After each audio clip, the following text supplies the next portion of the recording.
What's up, Angry Ginger Army? How's everybody doing today? It is a little bit stormy out here right now. The rain is happening. We thought the rain was over, but the rain is happening. And I'm okay with that. The more rain, the merrier, because that means fire season isn't as bad. So let's hope for some more rain. Well, we can get it. Uh-oh, my mic is doing weird stuff. Come up here. You can do it. All right, they can't get it up. Can't get the mic up, I swear. What's going on, guys? Oh boy. What do we have today? We have multiple things to talk about today.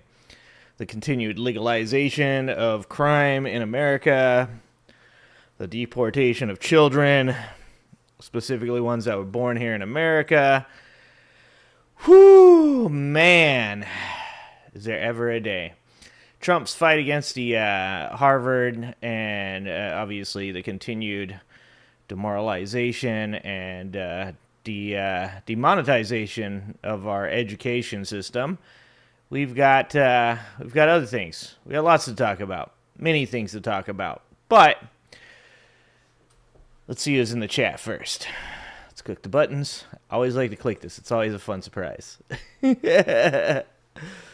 right, let's see who's all here. Susie, what's up? Super Saint in the house. Roxanne, what's going on? Woke Mike T. Freeman, what's going on? I'm having a bad voice day, apparently. All right. Kay. Hi, Kay. What's going on? Let's see. All right. It looks like KT. KT's in the chat. What's up, KT? R's wife. What's up? All right. Well, yeah, remember, guys. Remember, put on live chat, not top chat. Happens to me, happens to you, happens to everybody. Everybody needs a friendly reminder. Take it off of top chat. Also, for those of you that do have Twitch and use Twitch, don't forget you can go over there and subscribe to me on Twitch too, just in case. You never know with today's media atmosphere whether or not I'll be on the YouTubes in the future, or if we're gonna need backup channels. So Twitch is always a channel that you guys can go over and subscribe to me over there. And you can also, of course, go over to Kick if you are adventurous and wish to wander into the Kick. That also is available. Those are the three places that I stream every time I get on here. I stopped streaming on Facebook because, to be honest with you, Facebook just seems like the most trolly place on the internet, so I don't stream on X anymore either, because I do not support Elon Musk. So yeah, if you guys want to and you need some backups just in case, feel free to head over there to Twitch, and you can usually find my channel by clicking on my channel and going to the About, and it'll show you all the different things, including the Discord for the Aegis as well. If you guys, I see like R's wife, I see He Hurts, I see Phil, I see Swift, also known as Gnome Domed, over there on the Aegis. So really happy to see you guys over there having good conversations and the potential of getting to interact with other content creators. So yeah, all right. GK, what's up, GK? What's up, Kim? 5 Alarm, what's going on, 5 Alarm? Today is 5 Alarm's wife's birthday. You better go deal with that, my friend. What's a Facebook? Is it prawn? It's like the opposite, actually.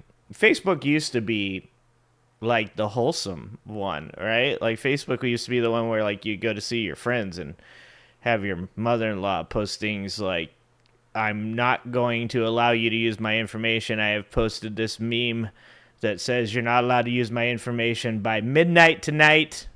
That's what Facebook is. Pretty sure. I go over there and I share memes. The memes that will eventually get me deported with the rest of the people that are getting deported right now. What's up, Liz? No notification. Yeah, sometimes you gotta turn the bell on, turn the bell off, turn it off, turn it back on again. That's the only way to do it. Get yourself a birthday dinner tonight. That's right. Go get that 5 alarm. Go get that. I appreciate you being here, and happy birthday to your wife. All right. Well, what are we doing today? Let's talk about it. Let's get into it. Oh, it's Saturday, so I'm kind of lazy today. Feeling mildly lazy today. All right. But no games. We're going to sit here. We're going to watch videos. We're going to talk, chat. We're going to interact. We're going to have a good time. Not that I can ever actually play a game. I'm the worst at playing games while doing this. So, let's see. Let's click some buttons. Let's do the damn thing. Let's watch some videos. And, yeah. Let's find the button. There it is, right there. All right. We're down in the small me. We've got today... We got a Bill Burr video talking about tariffs. This is actually from Izzy So Dope, who posts a lot of Bill Burr type of stuff, and he does his own videos that he makes with him. So we're going to check that out. We're going to try and get to this James Tellerico video for the third time. Third time trying to get to that one, but today I swear we're going to get to it. We got to a new person that I had not known about before. This is Keith Edwards. I'm sure a lot of you probably know who Keith Edwards is. Almost 500,000 subscribers over there on Keith Edwards' channel. And he's got a video talking about the bizarre, the weird, the strangest, like, interaction. I mean, sometimes they just don't have words anymore for this stuff. Donald Trump going to the Pope's funeral, talking to Zelensky before, and just... the weirdness. I mean, I know you guys have seen the "just stop, Vlad" true social post from Donald Trump, the guy who said, one phone call, it's all over. Ukraine war is going to be stopped after one phone call. Yeah, that didn't age well. That didn't age well at all. But we got a video from Keith Edwards talking about the funeral. We got a video by Titus for Woke Mike, to make sure that Woke Mike does not yell at me that there is a Titus video that I should be watching. I already have it up, Mike. I have it up. And one of my new favorite people to watch and to enjoy his commentary, Voidzilla as well, queued up, talking about the meme coins, legalized Ponzi schemes, and how the Department of Justice has dropped every case against meme coins. I wonder why. Could it be because our president and his wife have meme coins? Yeah, it's a very strange world that we live in. And if you guys were here the other night, what was it, Thursday night, when we watched the video on Donald Trump pardoning Milton, who was the fake it till you make it scammer behind Nicola, the trucks that did not have any working parts in them that they rolled down a hill in a video to try to act like they had a product that they didn't, as they were building their business off of the money that was being invested in the company in the hopes that they could eventually have a product by the time that before they got caught doing what they were doing. That was scamming people. But apparently it's not a scam anymore, guys. It's totally legit because Donald Trump says so, and he has pardoned this guy. So, allegedly a scam, I guess. Seems like a scam to me. I watched this shit happen in real time. I watched Nicola. I even looked at it, thought about buying it back in the day, thought it was a good idea, decided not to buy it. And luckily I didn't, because obviously it did turn out to be not a legit company and the worst case of fake it till you make it that I have seen in a long time. Max Left. What's going on, Max Left? Christina. Hi, Christina. All right. So, yeah, we got a couple of really good videos to watch. Trump's face hasn't aged well. No, don't. With the jokes. That is the truth, though, isn't it? All right. Let's check it out. Let's see what videos we got. I guess we'll probably start with the Voidzilla video. We'll start with the meme coins are legalized Ponzi scheme by Voidzilla. If you guys don't follow Voidzilla, you definitely should. Let's put this channel in the chat for you guys. As always, go subscribe to these guys. They're doing a lot of work for everybody.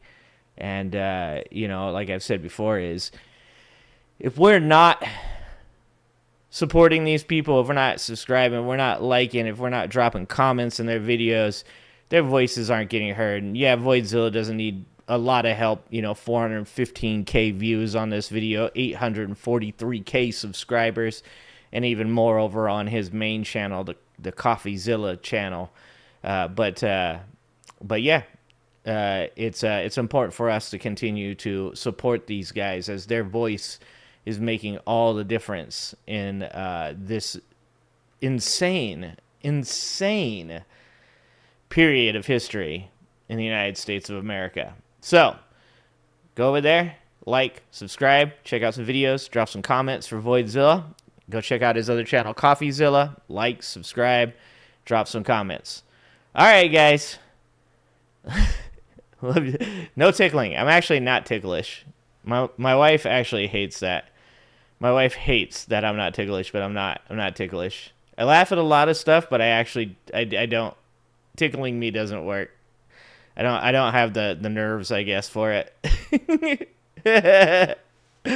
Oh, all right. Let's check it out. I also wanted to check out this video over here. I know you guys like Hank too, or if you don't like Hank, you should like Hank. I want to watch that maybe if we get to it.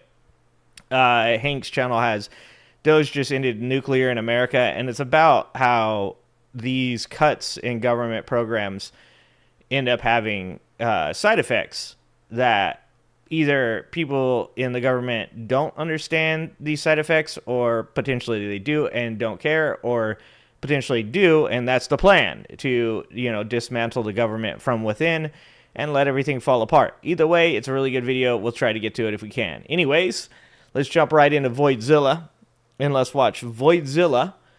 Meme coins are legalized Ponzi schemes. And we got Dave Portnoy right off the bat here on the front. So let's see. Wait, hold on. Before I click the button, I bet you money. Yep. Oh, look at that. Before my technical difficulty, I'm becoming such a pro. Essentially, they are Renee? legalized What's up, Nina? Ponzi schemes. I mean, that's what a meme coin is. There's no value to it. So you got to get in and get out before it crashes. And I think most of the, Doge and maybe. Okay, so he starts off pretty fast there. But, I mean, this is a guy who has a meme coin. So he's explaining what meme coins are. And scheme coin is a better word for it, because they're scams, they're schemes.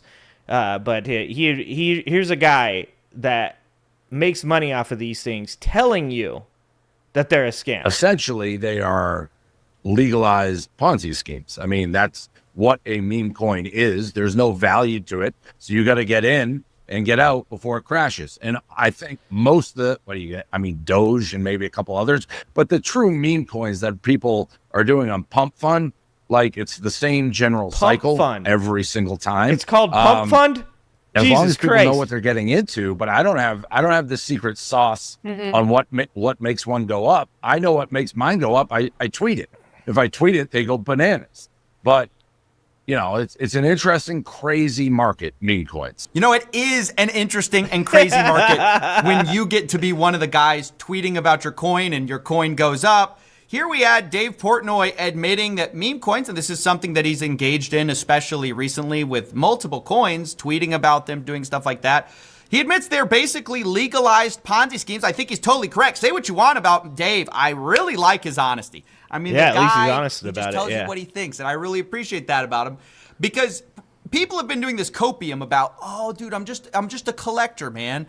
Meme coins, they're just collectibles. That's why they shouldn't be securities. This guy's like, hey, they're Ponzi schemes. Hey, I tweet about it, number go up. I really like the transparency, because, you know, we get so much of the cope from the industry of, you know, well. Yeah, what were people saying when Donald Trump and Melania launched theirs right before he was inaugurated? They're like, no, dude, it's just like a donation. A donation to what?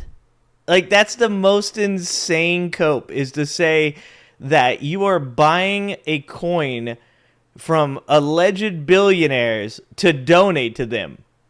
Like, these are the same people that have been complaining for years now about not having enough money, the economy being bad, everything being messed up. And they're giving their money to a billionaire, alleged billionaire. Like, I know, I get it, I understand. They're not the smartest people in the world, but they're smart enough to understand that, right? Like, you can't just possibly, you can't quite, I can't quite wrap my mind around whether or not these people believe the stuff that they say, right? You can't really believe that when you're putting money into a meme coin for Donald Trump, that it's a donation. First of all, he was already elected. So what were you donating to the campaign? Were you trying to get him to be able to, you were hoping he could buy another Big Mac? Like, what would be the idea of a donation through a meme coin to an alleged billionaire and then the alleged billionaire's wife as well? It doesn't make any sense. And it's just so strange because these people are either expecting you to accept that, oh, this is just a donation, man. They just wanted to throw a couple $1,000s at this billionaire because he needs it. Or they want you to believe that, no, man, you know, we're going to make a bunch of money off of this, which is the whole point of this, just like OTCs, is that there are certain people, most of them using third-party program software, that are capable of buying these meme coins and then selling them at great value and then making money off of you because you're the person left holding the bag. So when he says, like, they're collectibles, yeah, they're collectibles at one point because if you sell them, you lose your money. Because unlike some stocks, like legit stocks, if you bought NVIDIA last week, right?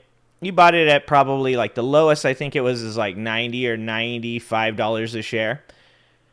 Over the last week, NVIDIA stock has gone up to, I think it's 110 now. I don't remember what it was last I saw about it, right?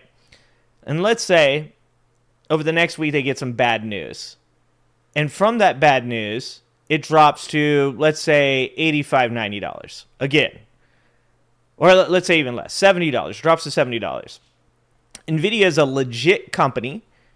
You can verify, you can look at their quarterlies, you can look at all the stock news surrounding it, and you can hold it. And you can say to yourself, well, 10 years from now, NVIDIA stock price is going to be $350. So there's a strategy that you can apply to buying legit stocks. And, you know, a lot of us in the middle class, upper middle class, lower middle class, doesn't matter. It's a bit of a gamble, right? A bit of a risk. Because if you buy those stocks and they don't go up over 10 years or they go bankrupt, whatever it is, you've lost that money. But you have a really good chance of, if you hold it for 10 years, of making some money off of it. That does not apply to things like OTC, over-the-counter stocks, paper trades. No, sorry, not paper trades. Pink stocks. Jesus Christ, I can't talk today. If you buy into a company that supposedly is selling hydrogen trucks, and that's not a real company, when it's found out that it's not a real company, or even before then, when the pump and dump happens, the price of that stock plummets. So if you bought it at $20, $24, as most OTC stocks are much cheaper than that, but let's take, for example, Nikola. I believe it was like $20, $24 at one point. If you bought it at that because you believed in this company, and then you found out it was a scam, and everybody else found out it was a scam at the same time, it plummets to nothing, and you don't ever have a chance of getting that money back. It's gone. It has disappeared into the void. You will never get that money back. Meme coins are the same thing. Meme coins don't have intrinsic value. They can't be used for anything. They're not worth anything more than what people invest in it. So if you're a person that believes the economy is bad, if you're a person that believes that everything costs too much, and you put $1,000 into Trump's meme coin, and you bought it at, let's say, halfway to its peak, and then they pump and dump it, their insiders soon are going to be allowed to release their shares, right, which they'll sell off. So they sell off their shares. You don't have any choice but to hold it because it's got no value. It doesn't have intrinsic value, so that means like 10 years from now, it's not going to be worth anything because there's nothing about it that is actually worth anything. But then also, if you even try to sell it at any point, you're losing money. There's no chance. It's just a scam. It's a scam for people that are called snipers to jump in, pump it to insane levels. People like Donald Trump tweet about it, or Dave Portnoy tweets about it. Elon Musk, you saw this with Dogecoin. He makes it his profile picture. And people jump into it, specifically people that know what the fuck they're doing. And then they dump it at its peak. Unless you're capable of doing that over and over and over again, you are going to lose money. That is the game. Everything about our current situation in America is about billionaires and ultra-wealthy people gaming the system to continue to transfer wealth from the middle class and below to them. After this 4 years, I think we're going to look at COVID and the amount of money that was transferred from the middle class to the ultra-wealthy during COVID, which is an insane amount. I think we're going to look at that, and that's going to be a drop in the bucket compared to what these people are transferring to themselves during this time using things like this. And I don't know if he's going to go into it, but the Department of Justice has dropped all cases investigating meme coin scams. Oh, it's a social attention token. This guy's like Ponzi scheme. Yeah, if you're into, yeah, exactly, Golf. What's up, Golf? It's not Golf? coming from CoffeeZilla, right? That's what I would call it. But at least we have somebody in the industry more, being honest about token. This guy's like Ponzi scheme, and that's not coming from like a skeptic. That's not coming from CoffeeZilla, right? That's what I would call it. But at least we have somebody in the industry more, being honest about what this game everyone is playing is. Now, of course, where Dave and I differ is Dave thinks, well, as long as you know what you're getting yourself into, he thinks it's fine. I think most of the people who like meme coins for that reason are usually the people who can move the needle. You'll notice when they talk about like, oh, I don't know the secret sauce, but when I tweet about it, number go up. I mean, yeah. Sounds like you know the secret sauce. If you're at the top of a Ponzi scheme, you're going to think it's fine. But disproportionately in Ponzi schemes, there are always more people at the bottom getting screwed by the Ponzi scheme, which is why we made them illegal, because it is preying on our people. Like, it is not a value-adding activity. It is just purely rent-seeking, grifting, and that's all this stuff is. I mean, as admitted by people in the space. So maybe Dave and I have a difference of opinion about whether this stuff should be illegal, but I appreciate that he at least is one of the people being transparent about what it actually is. What everyone keeps denying, with the official statement by the SEC being that meme coins are actually collectibles, you certainly don't see the SEC calling them legalized. That's like NFTs. Oh my God. I remember when NFTs came out. So that was during COVID. And I was trading pretty actively during COVID, like day trading at that point, right? And there were so many companies coming out with NFT stuff. And I had a friend who was doing it with me, and we would, look for these companies. We'd see what they were doing. This one would be like, no, they're archiving the NFTs. No, this one's creating a blockchain to secure, so that way if you own it, it'll be for sure it's yours, and they're gonna secure it for you. And then there was like insurance and all this other stuff that went along with it. If somebody steals it, they'll go after them for you. All of those companies are gone. All of those companies are what are referred to as triple lot, right? Like their stock now is worth like 0.0006, right? It's not even a penny, not even worth a penny. And this idea that, Trump has all the NFTs. How many NFTs does Trump have now? I wonder how many Trump NFTs there are. Here, let's do that real quick. You guys remember the Trump NFTs, right? Let's just pull up the Trump NFTs real quick. You guys remember these. Holy Jesus. Oh, yeah. The Trump NFTs. This one cracked me up because this one looks almost like he's Biden. And I think it's the glasses. Look at these fucking things, guys. Someone owns these. Somebody has these. They don't even know where they are, right? Like if I buy books, I have my books. My books are here, okay? NFT, nothing fucking there. Fungible, not frangible. Go, fungible. I can show you I own them. I look at them. I read them. They have value. Sometimes I reread them because I love them. Nobody is like, it's not like a fucking baseball card collection. You're not pulling up your NFTs on your computer and just being like, oh, yeah, there's that one. Oh, man, that's so dope. What the fuck is going on? Like, the American people have just became incredibly easy to grift off of. When I say aggressively gullible, that's what I mean. It's like people aren't just gullible. They're like actively seeking people to scam them out of their money. Like, it's insane. Like, this is taking like the idea of like, you know, I think it started off right. Like, it was the idea of like comic book collecting or, you know, baseball card collecting or something like that, where you hold it and it has value. These don't have value. The only value... Oh, that's hilarious. Oh, that's Homelander. That is so funny. It's just... It doesn't make any sense. What's up, Alan? Why would you want to buy something like this? Like I said before, all of us, you're going to be so disappointed.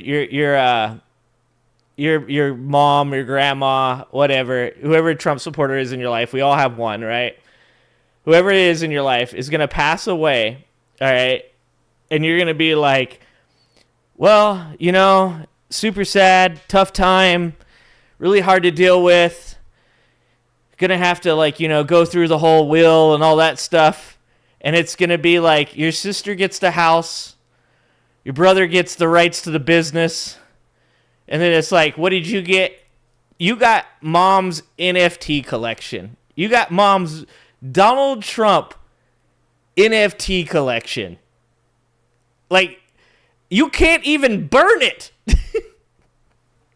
If you wanted to light this shit on fire, you couldn't do that.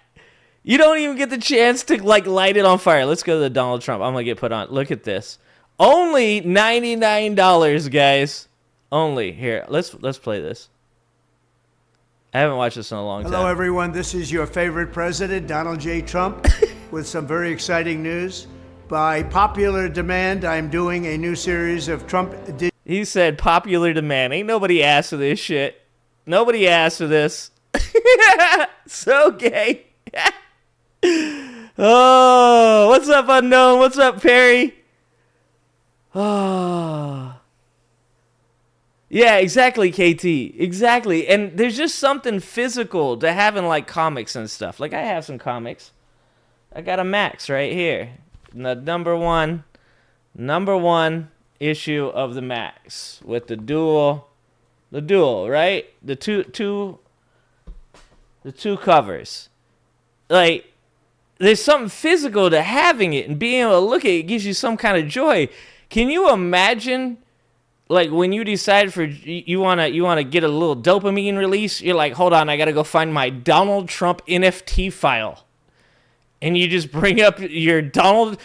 It's weird enough as it is because it's just Donald Trump. Like, you're just looking at Donald Trump and like getting happy off of it. That says a lot about you. Digital trading cards. You all no, know this is Alan. This is from a long time ago, like 2 years ago, 3 years ago. They are. We've had a lot of fun with them. It's called the America First Collection.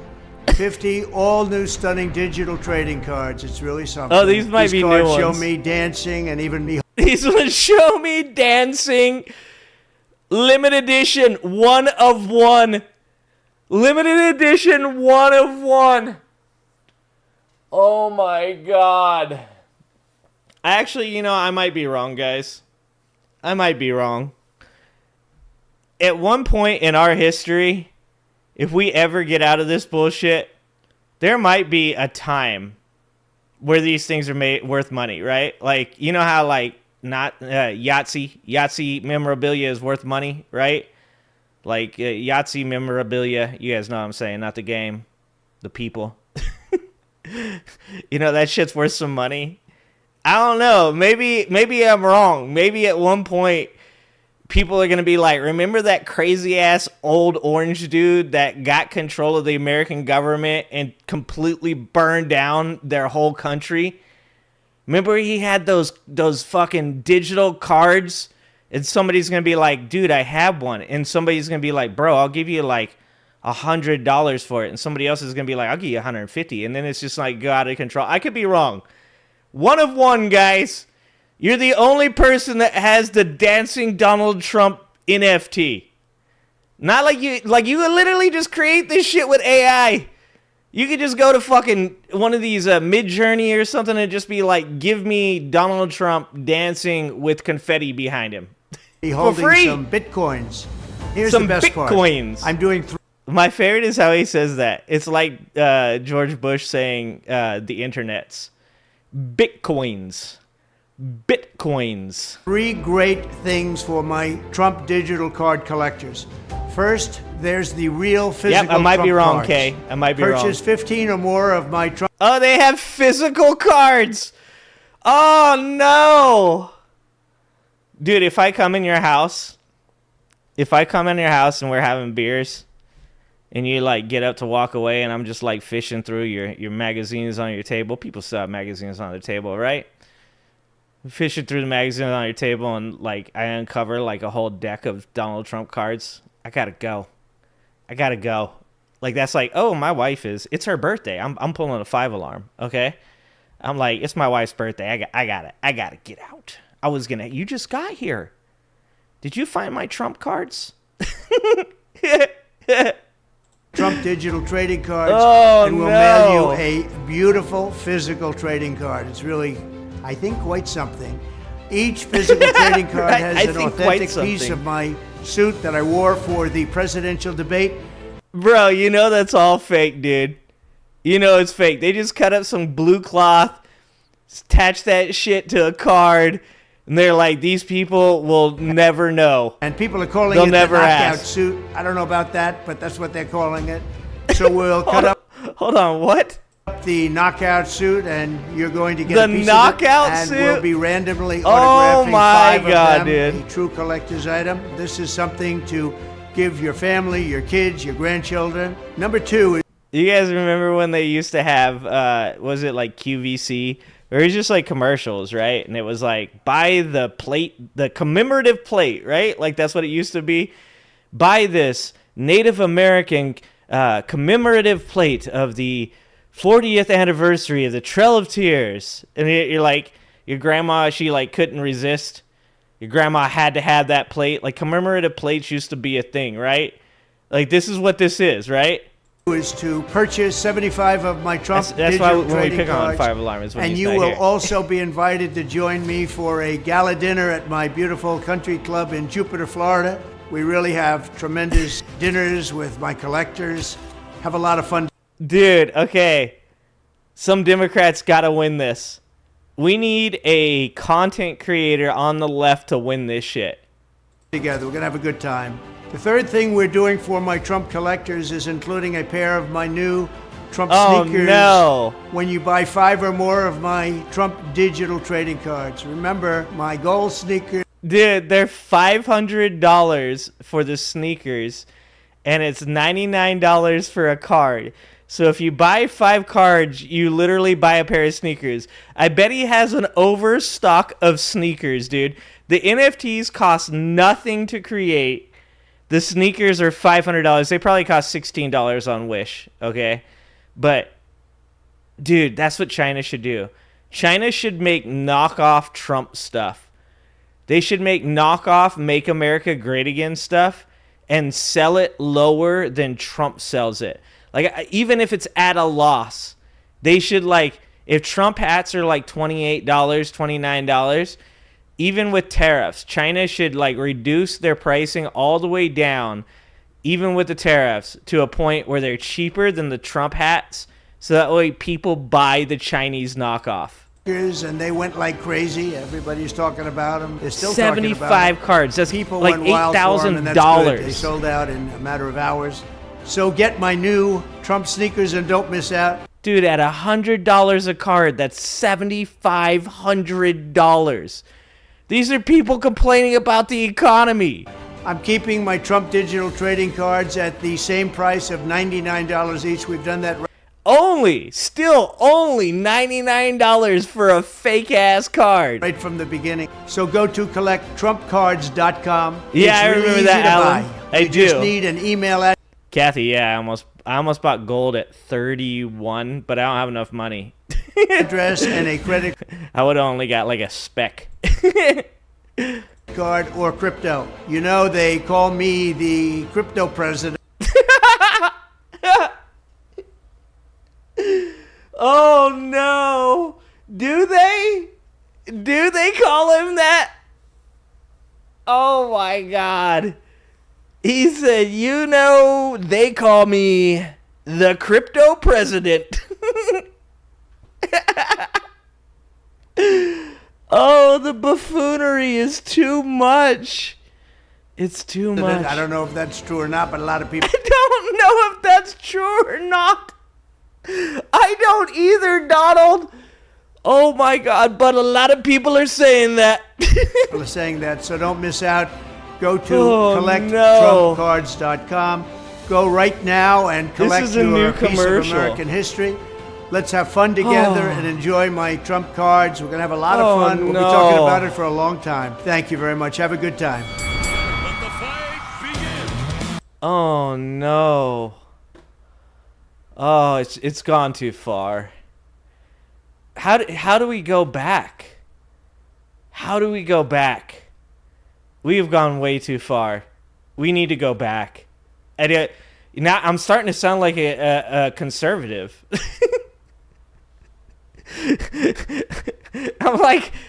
I kind of like older traditional presidents. I'm starting to sound like a conservative. I'm like, what do you guys think? The nuclear president. I like they like the nuclear family. I'm more of an old school president guy myself. Not really into the new age presidents. Fuck. Okay, hold on. Legalized meme coin is one of the people being transparent about back to Voidzilla. What it actually is. Susie, you're still what everyone there. keeps denying, with the official statement by the SEC YouTube will being cancel that it meme sometimes. coins are actually collectibles. You certainly don't see the SEC calling What them up, Silent? legalized Ponzi schemes. I want to draw your attention to this, though. They say meme coins also typically have limited to no use or functionality. None. And are accompanied by statements Zero. regarding their risks and lack of utility other than for entertainment. But I do want to call attention to this because... But what do they mean by entertainment? Like, how are you entertained by a meme coin? Like, you don't it's like in a wallet, in a Bitcoin wallet, right? Like a digital asset wallet. Like, I don't own meme coins, so you guys have to help me out. I'm not dumb enough to buy a meme coin. What do they mean by entertainment?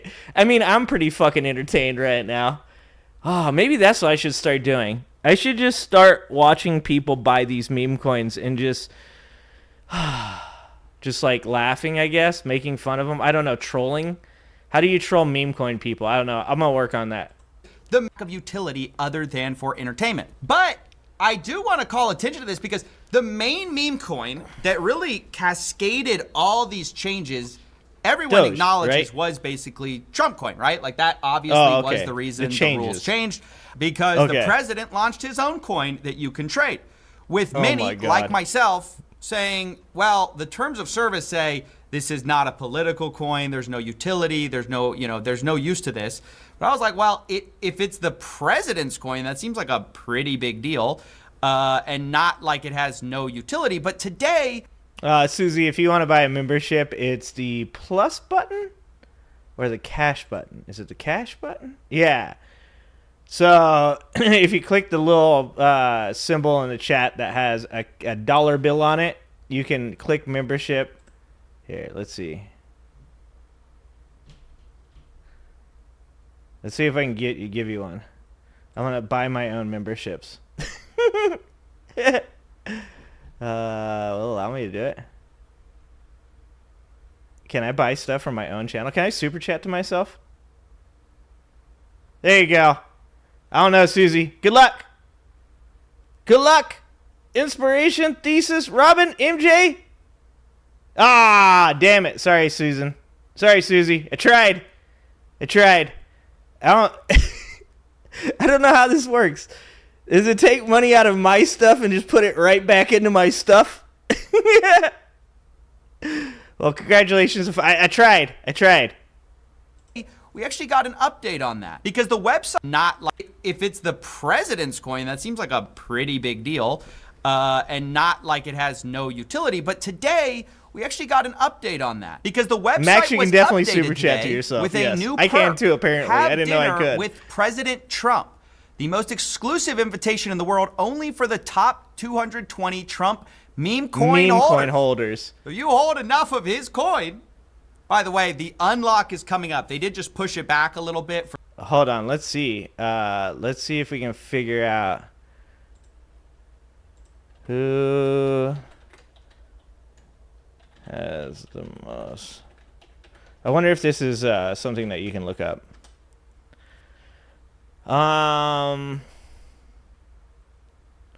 Trump's meme coin dinner contest earns insiders $900,000 in 2 days. They got almost $1 million, the insiders did.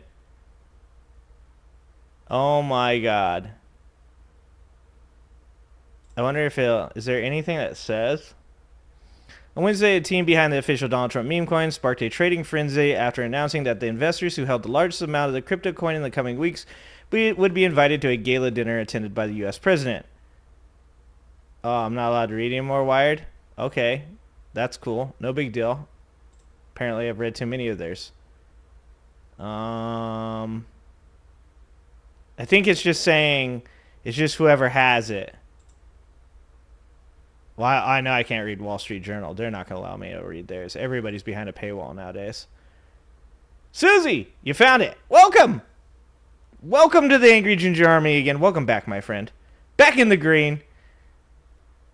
Thank you for being a ginger snap. I appreciate you. What's up, Ultimate? What's going on?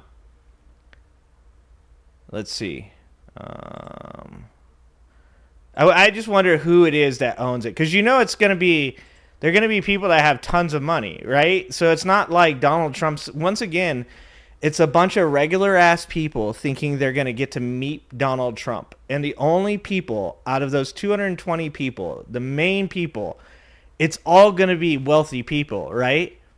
Like, holy shit, dude. These people just get scammed over and over again. For, I think 3 months or something like that. But the unlock is coming up.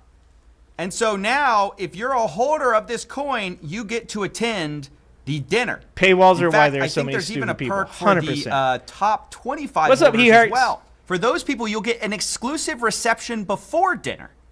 If you're in the top 25 holders, you will meet the president. Oh my God. Especially. And you have a What's up, Nina specialized Turner's White Pet House Dragon? VIP tour, which is just crazy. I mean, how is this not a perk? Like, the SEC's guidelines are very clear. Like, oh, yeah, guys, all because of, you know, the meme coins. We're legalizing meme coins. That's fine. It's not a security. Why is it not a security? Well, there's no functionality. And then it sounds like it has months functionality. later, hey, you could have dinner with the president. Oh, my God. This coin. That's like huge utility. I mean, you know, call me crazy. Maybe nobody else thinks so. But I think that's a pretty big deal. I think so. And it appears other people feel the same because when the news hit, the price skyrocketed like 50%.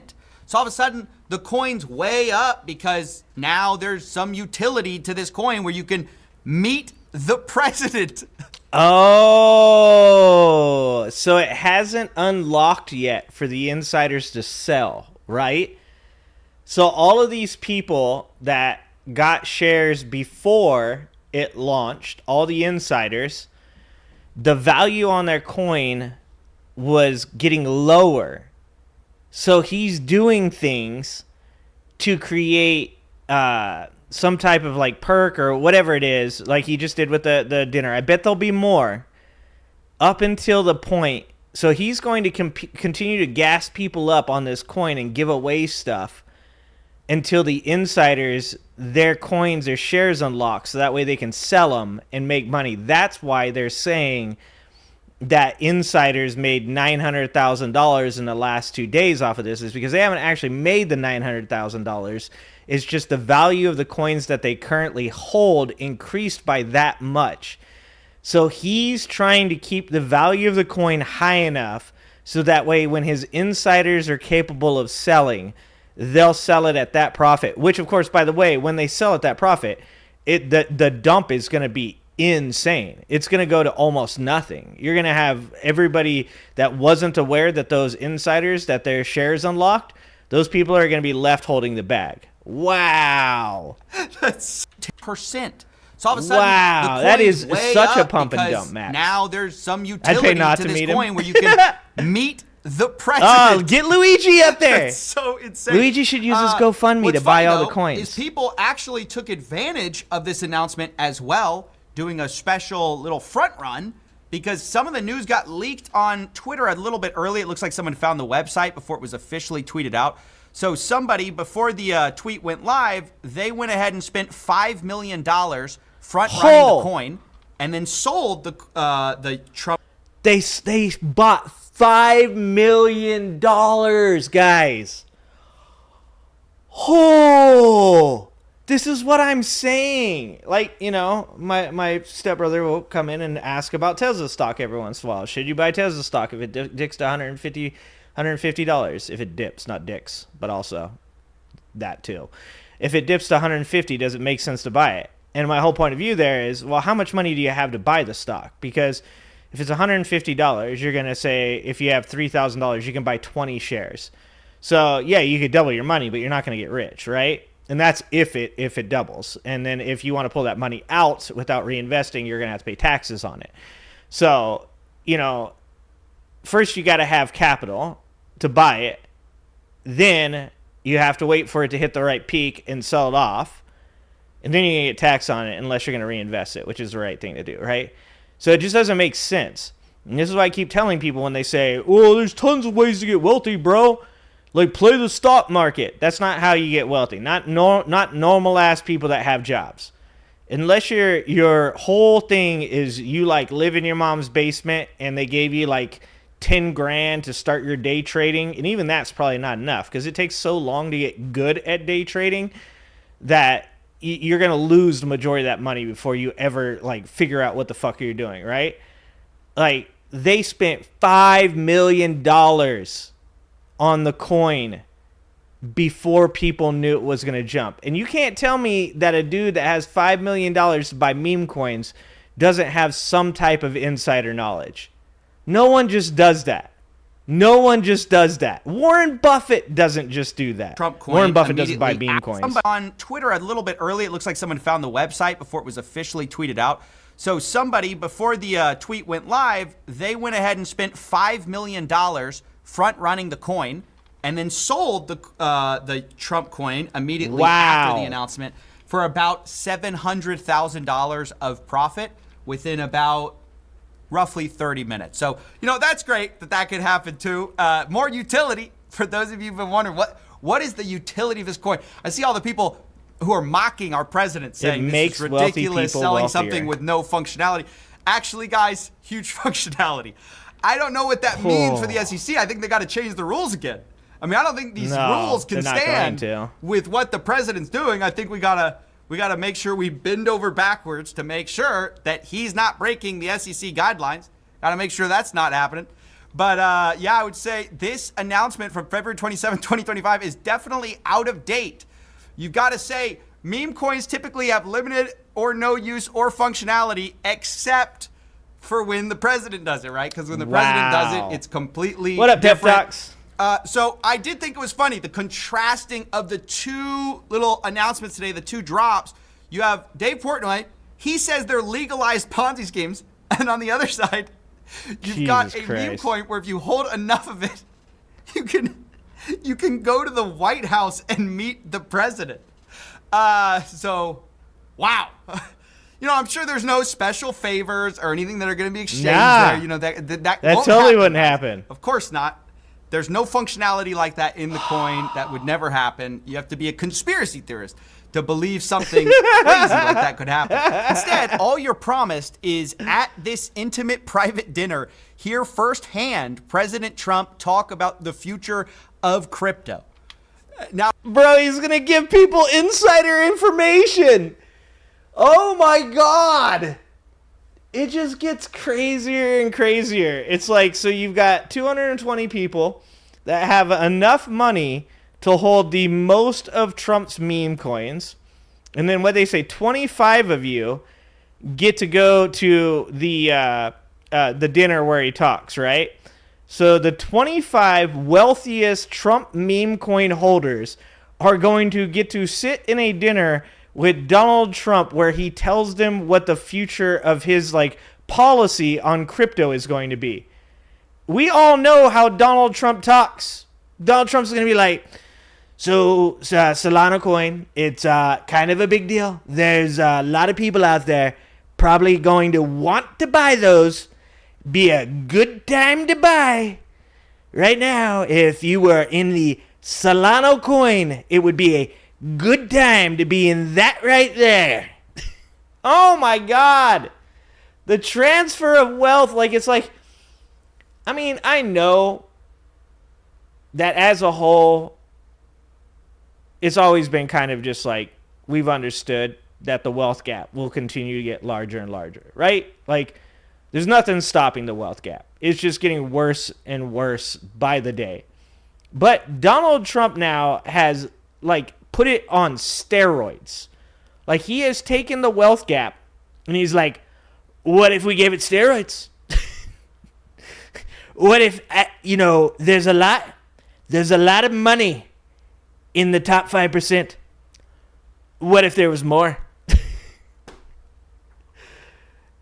And it's blue-collar people. It's blue-collar people that are like, that's my president. That's my president, bro. He's making America great. He's making you fucking poorer than you were before. You were already poor. He's going to be the one stealing the copper wiring out of your trailers. Jesus Christ. Now, I don't know. I don't know if they write it this way on purpose, but they're teasing. Imagine you're an industry leader in crypto, and you get told if you hold enough of this coin, Susie. You're going to hear the president leading regulations, hear him talk about the future of crypto firsthand in a way that almost nobody else gets the chance to hear. It is so wild. Maybe he's just grifting on the crypto people, just going to rob them, or they're going to hear a bunch of new stuff that lets them rob us. I don't know. I transparently have no idea what's going to happen. I'm sure it's going to be all above board, but wow.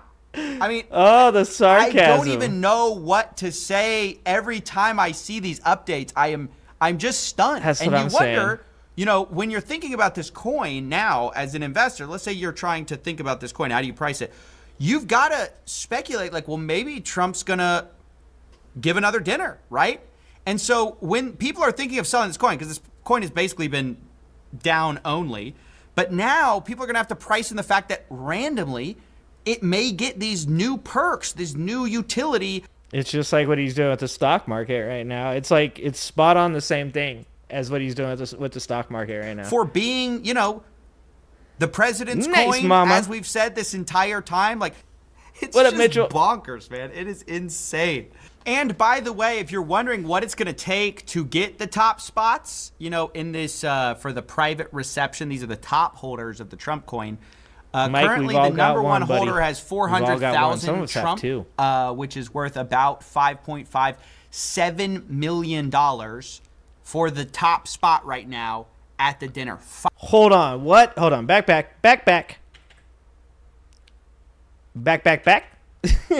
Let's go for it. I need what that. it's going to take to get the top spots, in this for the private reception. These are the top holders of the Trump coin. This is what I was trying to do. Currently, the number one holder has 400,000 Trump, which is worth about 5.5. Holy shit. There's a guy holding on to $5.5 million worth of Trump coins. Oh my God. And it's a guy. There's no woman that's this dumb. There's no woman that is this dumb. It's a guy. It's got to be a guy. $7 million for the top spot right now at the Alan, dinner. they're profiting a lot. $5.57 million. With one person on Twitter saying they analyzed some of these wallets that are holding the top 25 spots, and a lot of them are actually recent purchasers, like they're new wallets. Now, I haven't personally fact-checked that myself, but I wouldn't be surprised if people who would have never before purchased Trump coin would suddenly do so because they get actual things now for paying the money, Jesus right? If you're a Christ. crypto industry leader, it might actually... Alan, that would be funny. Alan said, what if China bought a bunch and used it to manipulate Trump? It would be hilarious if, Zelensky showed up. like Zelensky's the top holder. Xi Jinping is the top holder. Dude, how about this? How about the world's leaders? This is my idea. The world's leaders should buy the top 25 spots in Trump coin and then fucking stage an intervention with Donald Trump at the dinner. When he opens the doors and it's nothing but the world leaders and they just all come and sit down and he's like, wow, I didn't know all of you guys like Trump coin so much. And they're like, Donald, this is an intervention. We need to talk. Oh my God. Actually make financial sense for you to do a business write-off. I don't know if you could call it a business write-off, but for you to basically buy this Trump coin to be able to attend a dinner with the guy who is making the future of your industry. I mean, that's not even wow, crazy thinking. That is a common sense kind of decision. But I just wanted to cover this news. I mean, I just saw it. I was like, wait, I think the SEC's out of date. I think we got to update this one, fellas. Back to the drawing board. So, Bro, it's probably Elon. Dude. Oh my God. He's like, Elon's gotta go. He's a good guy, but I can do the job without him. He already did everything I needed him to do. He stole the election for me. He sends Elon home, and then he throws the dinner, and Elon's like, I'm back! It's like one of those old Cinemax or HBO movies where you have the friend that keeps trying to you kick him out and he keeps coming back and finding ways back in. Elon Musk, they should make a buddy comedy out of Donald Trump and Elon Musk, and then eventually it could turn into Cable Guy, right? It could go from they're friends, and then Elon Musk could be Jim Carrey. And he's just showing up outside Donald Trump's house, and he's just staring through the windows, just looking through the windows at Mar-a-Lago. Trump's like, do not let Elon on the property. And Elon's like, I got the golden ticket, bitch. I own all the Trump meme coins. Sir, he did have the golden ticket. Elon, I told you, no more. You can't have Kai. She's all mine. That's basically it. Maybe they can include some language about legalizing Ponzi schemes next time. I'm pretty sure that's the mandate of the SEC, making sure you legalize those Ponzi schemes. All right, that's basically it. I'll see you next time. When I was running an opposition, I realized that the... Oh, no. Oh, no.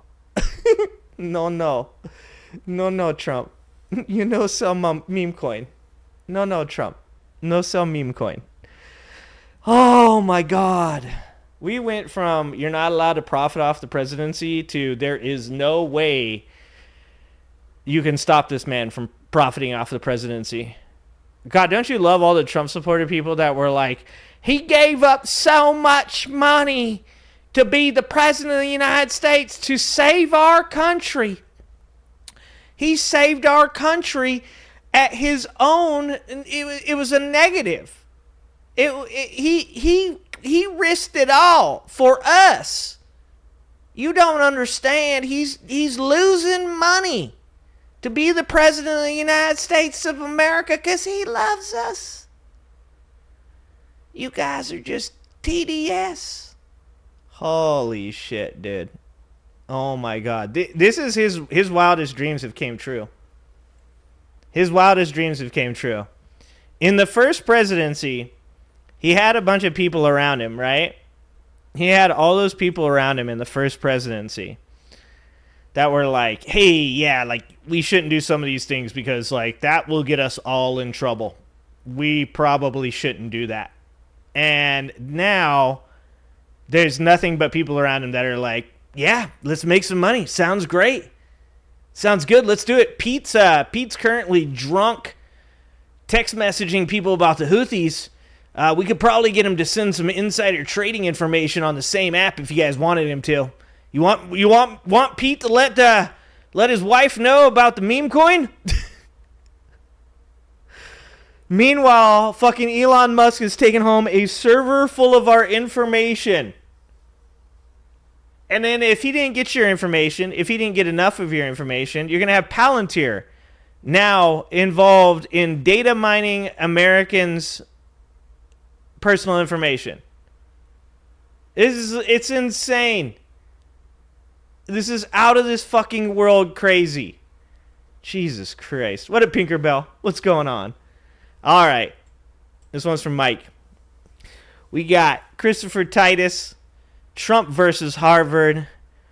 Because right now, the best thing we could possibly do, guys, is just go ahead and destroy the educational system. Because people just aren't stupid enough. It's like the scams aren't generating enough money for these billionaires.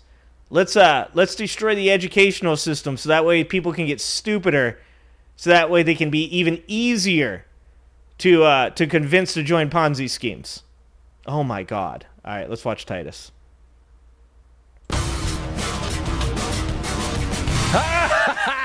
I'm Christopher Titus, and this is the Armageddon Update. College. We're tired. Don't know much about it. I got an F on my college application. You all right? First person in my family to pretend to go to college. Look, I know that beer pong is a thing, and that if you're smart enough to get into a really great school, you'll be in debt pretty much until your first required prostate exam. I, on the other hand, didn't go to college, so I have no college debt. Instead, I was even dumber and got divorced. Way more expensive. Why'd I get mixed up with that bitch? She got a great ass, and you got your head all the way up it. College is a good thing if you find something you love. And if you go to an elite school, you will learn the secret handshake. Give me some. And how to sail. And then you'll join the Illuminati, and then you can be in the meetings with the aliens to stop the comet that will destroy us all. Ooh, hold on. Is the dinner that Donald Trump is proposing for his meme coin, the 25 seats, is that to join the Illuminati? Is that what it is? Is that the new way? Has the Illuminati fallen that far? Has the Illuminati fallen as far as our country? And now, like, Donald Trump's like, I'm going to be in charge of the Illuminati now. There's only one man that knows everything about the Illuminati. That's me. I'm now in charge of the JFK Center. I'm in charge of the country. And also now the Illuminati, and maybe I'll be the Pope. Also, might be the Pope as well. That'd be hilarious if you got in there and, like, George Bush Jr. was sitting there, and you're like, oh, what? Why is George here? And he's like, skull and bones, bitch. Time to learn the secret handshake. You got enough Trump meme coins, you're part of the group. Oh my God.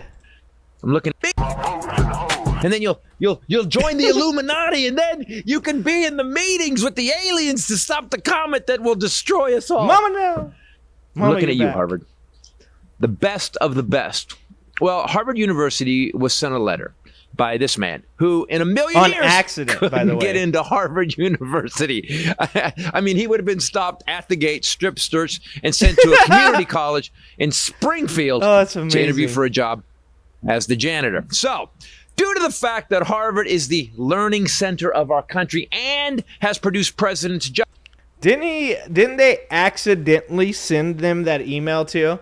And is that like, I'm starting to get to the point where this is becoming, it is a hyper-normalization moment.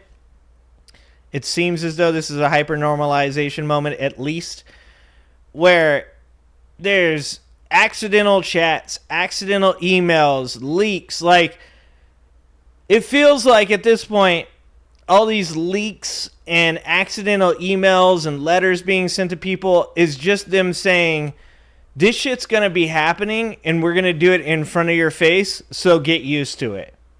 At one point or another, they're not even going to say, I mean, even the fucking Kilmar Garcia thing, it was an administrative error. Like, it feels like they're just getting us used. They're like, yeah, so what? We do all of these things, and we're going to do them right in front of your face, and you're not going to do anything about it because you're used to it now. That's what it feels like to me.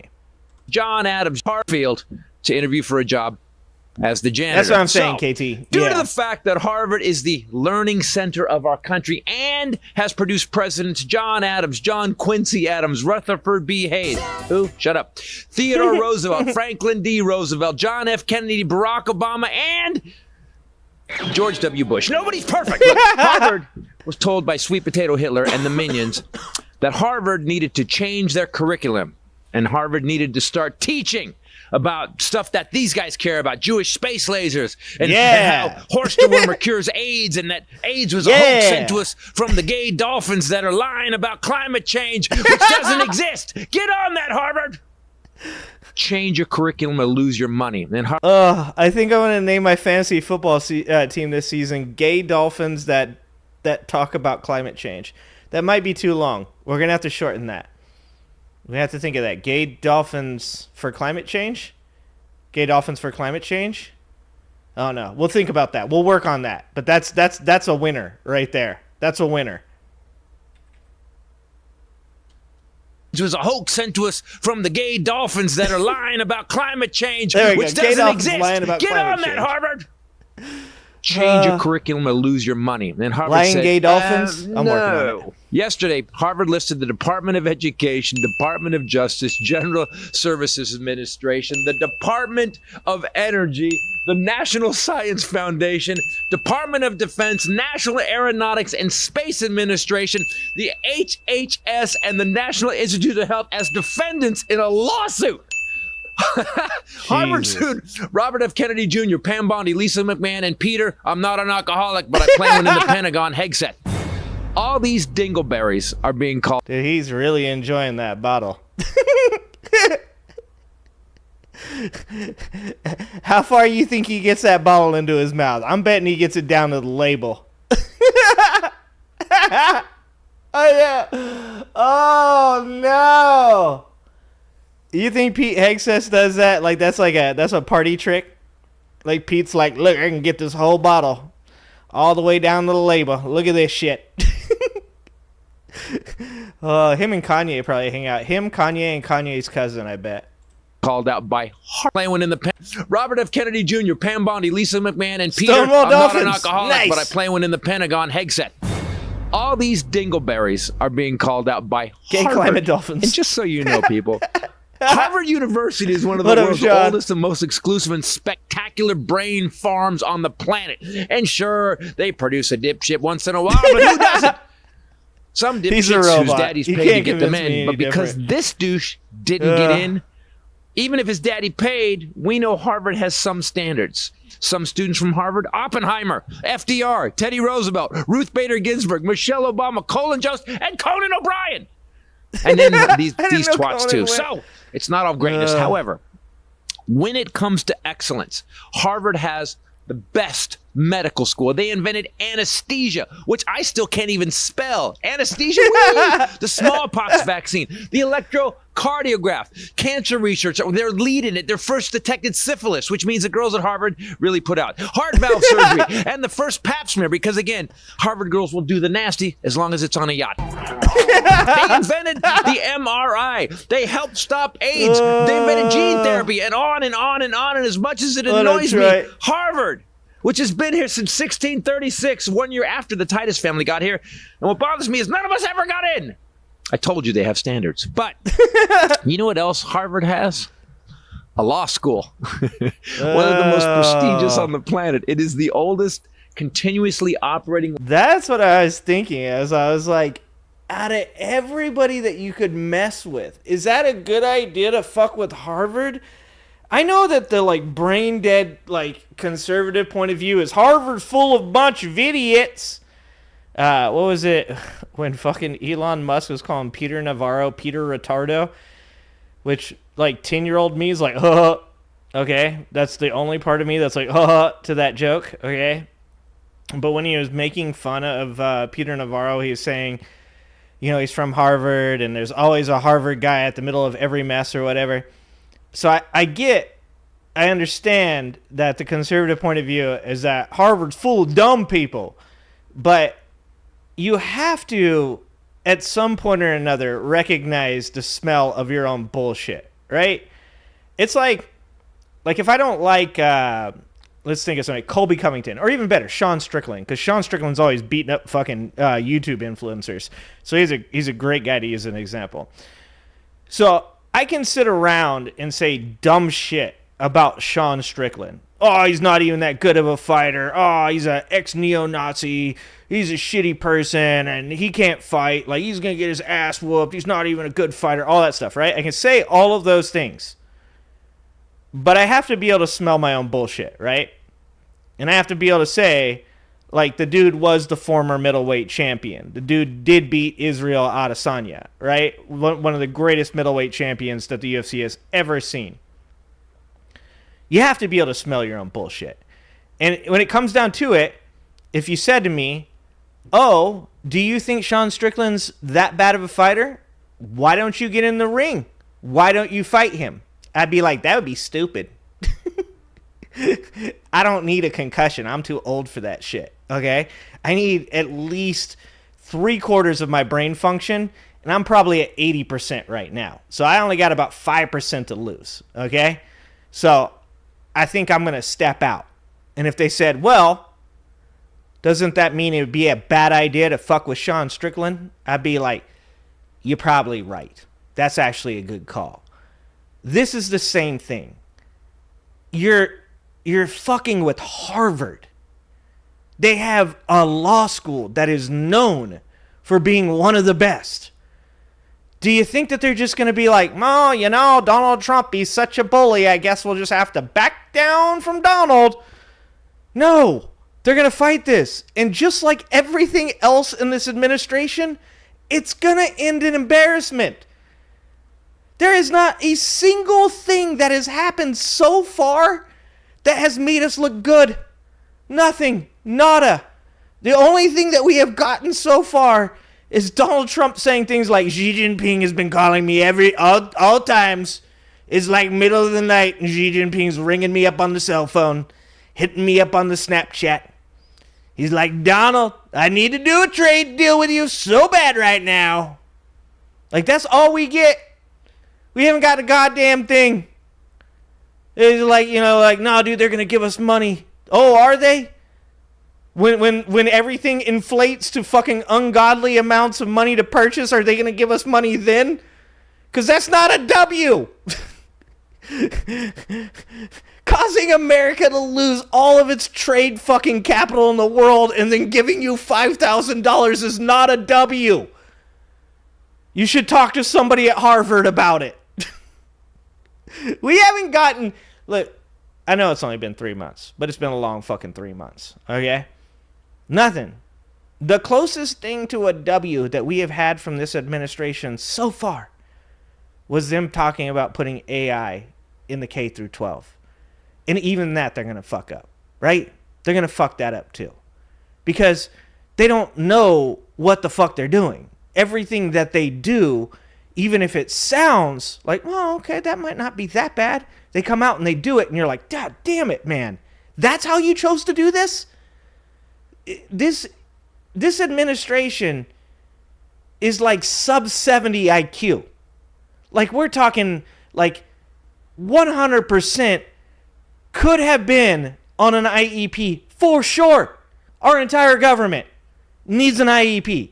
We need 4 strong, motivated, responsible teachers that care about a person's success to stage an intervention with Donald Trump's administration and monitor it. And then America needs an every 90-day progress report on whether or not the IEP is working. That's how special this fucking government is. You're fucking with Harvard? This is just going to end in more embarrassment. And unfortunately, it's like being the wife of the fucking machismo dude at the UFC event. He walks around talking about how he can whoop ass. He's got his tight ass tap out shirt on. And he picks a fight with a 5'6" Mexican that's been scrapping his whole damn life and gets knocked the fuck out. And even though you didn't get knocked out, you get secondhand embarrassment. Because you were there and you were a part of it. Jesus Christ. Law school in the United States. It is home to the largest academic law library in the world. Just the AI more. What up, They have Rito? produced What up, 17 Cajun? What up, Supreme Nana? Court justices, and this 34-time convicted felon, bankrupt, tax cheat rapist is going to sue them. Just when you think Not he can't everybody be at the dumber, he UFC. brings Rito, the heat. There's a couple people there just to watch it. I'm Christopher Titus, and this is the Armageddon Update. he sued Harvard. Harvard law is literally like the gold standard of law, and he took on Harvard. It's going to go great. I love that Harvard said, blow me. We're going to take it to court. Really? Nothing should scare you more than being taken to court by Harvard. But there's somebody that barely graduated with a high school diploma right now going, they fucked up messing with Donald Trump. Harvard doesn't graduate nothing but stupid people. Oh my God. We're so cooked. We're so cooked. What's up, James? What's going on? I wouldn't even go out and drink in the same city as a UFC event night. Yeah, 100%. There is not a lot of brain cells. Not a lot of brain cells going on at that point. I love me some UFC. I grew up with the UFC. I enjoy that shit. But I can tell you, there is a large proportion of UFC fans that do not have enough brain cells to make a decision that would stop them from going to jail for the next 5 to 25 years for assaulting somebody. That there's not a lot of them, dude. I grew up with these people. Look, I would feel more comfortable wearing a opposing team's jersey in the black hole during a Raiders game than being at a UFC event nowadays. Like, they chanted USA, USA for Bryce Mitchell, a fucking guy who said, you know, Big H, he was a good guy until he got addicted to drugs. He's a guy I would go fishing with. They chanted USA, USA for a guy who supports Yahtzees. Come on, man. I've watched the UFC since the first one. That's when I first started sparring. Started sparring with this dude. His name was Billy. He was a blue belt in Kimpo. And he brought me the VHS tape. And we sat there and watched Hoist Gracie just take people down, choke them out. My son is a Kuk Sulwan martial artist. Shout out to Big Daddy Gary Goodridge. Okay, I watched Big Daddy put somebody in a crucifix and drop bombs. I watched every UFC that has ever been on TV. I think that is part of the problem. I think it's CTE. I think the CTE is a real problem in our country. Too many head injuries. Too many head injuries. Oh, man. And then he got beat in front of Trump, got choked the fuck out, Alan. Don Fry, James. Now you're talking my language. Love me some Don Fry. Dan Severn. Oh, man. Raiders fans seem scary, but half of them got season passes at Disneyland.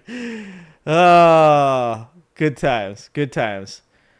Am I making him do forums? Oh, yeah, of course he does forums. He just won second place for forums. Second place for forums. Did not do well in the sparring because it wasn't his fault.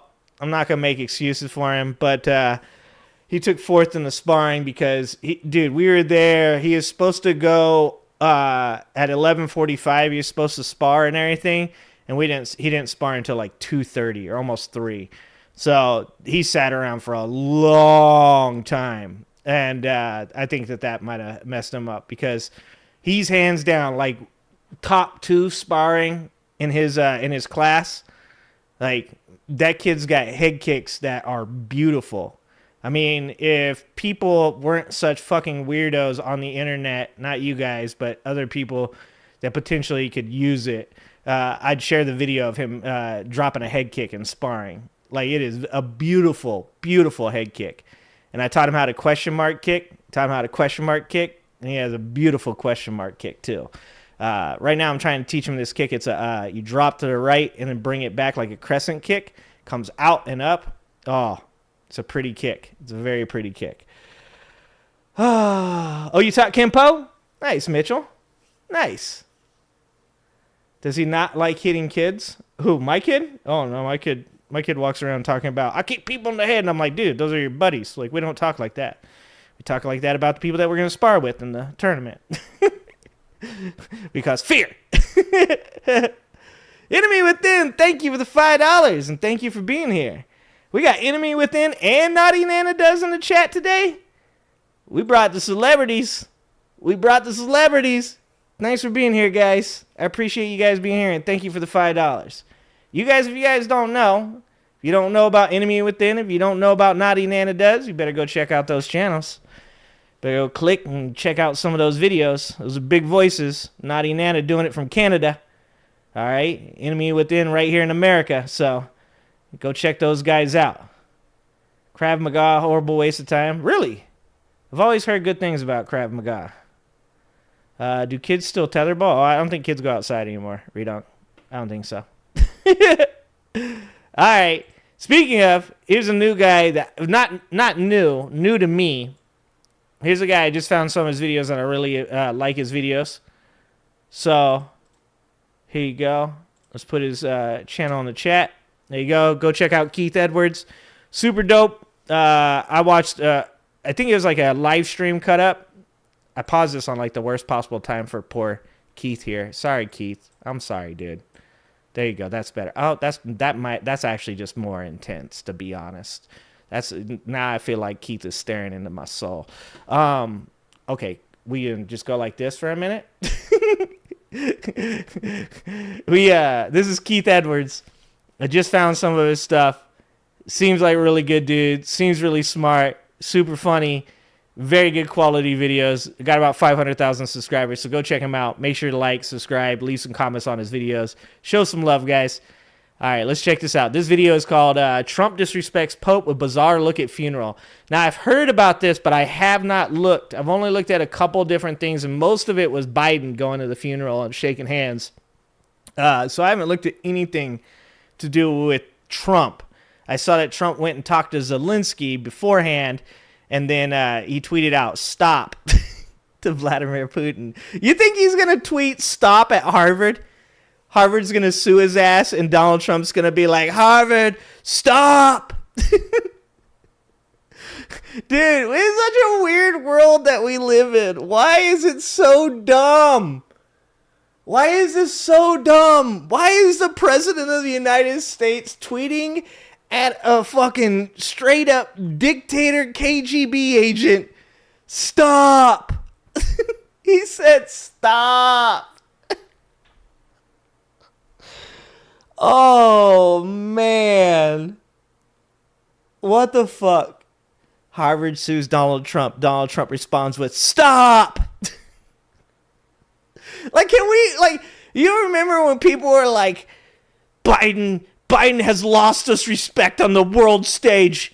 We seem weak because of Biden. You know what seems fucking weak, dog? Tweeting at a dictator who is currently invading the person you're supposed to be defending. Tweeting at them, stop! Like, Donald Trump is the girlfriend watching her boyfriend get his ass beat, yelling, let him go! It's over!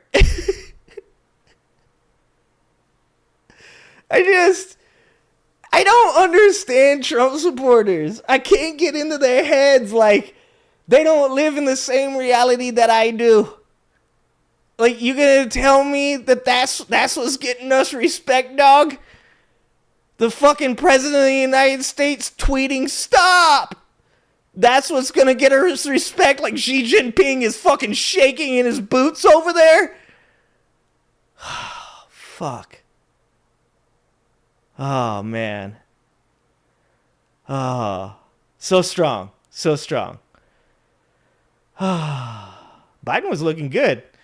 I'm telling you, I'll bring back Sleepy Joe, dog. I'll take Sleepy Joe 100 times out of 100 over this administration. Fuck, I'll take George Bush. Give me Bush Jr. Bring Bush Jr. I'll tell you what. I would take... that's a tough one. I was going to say Franklin Pierce.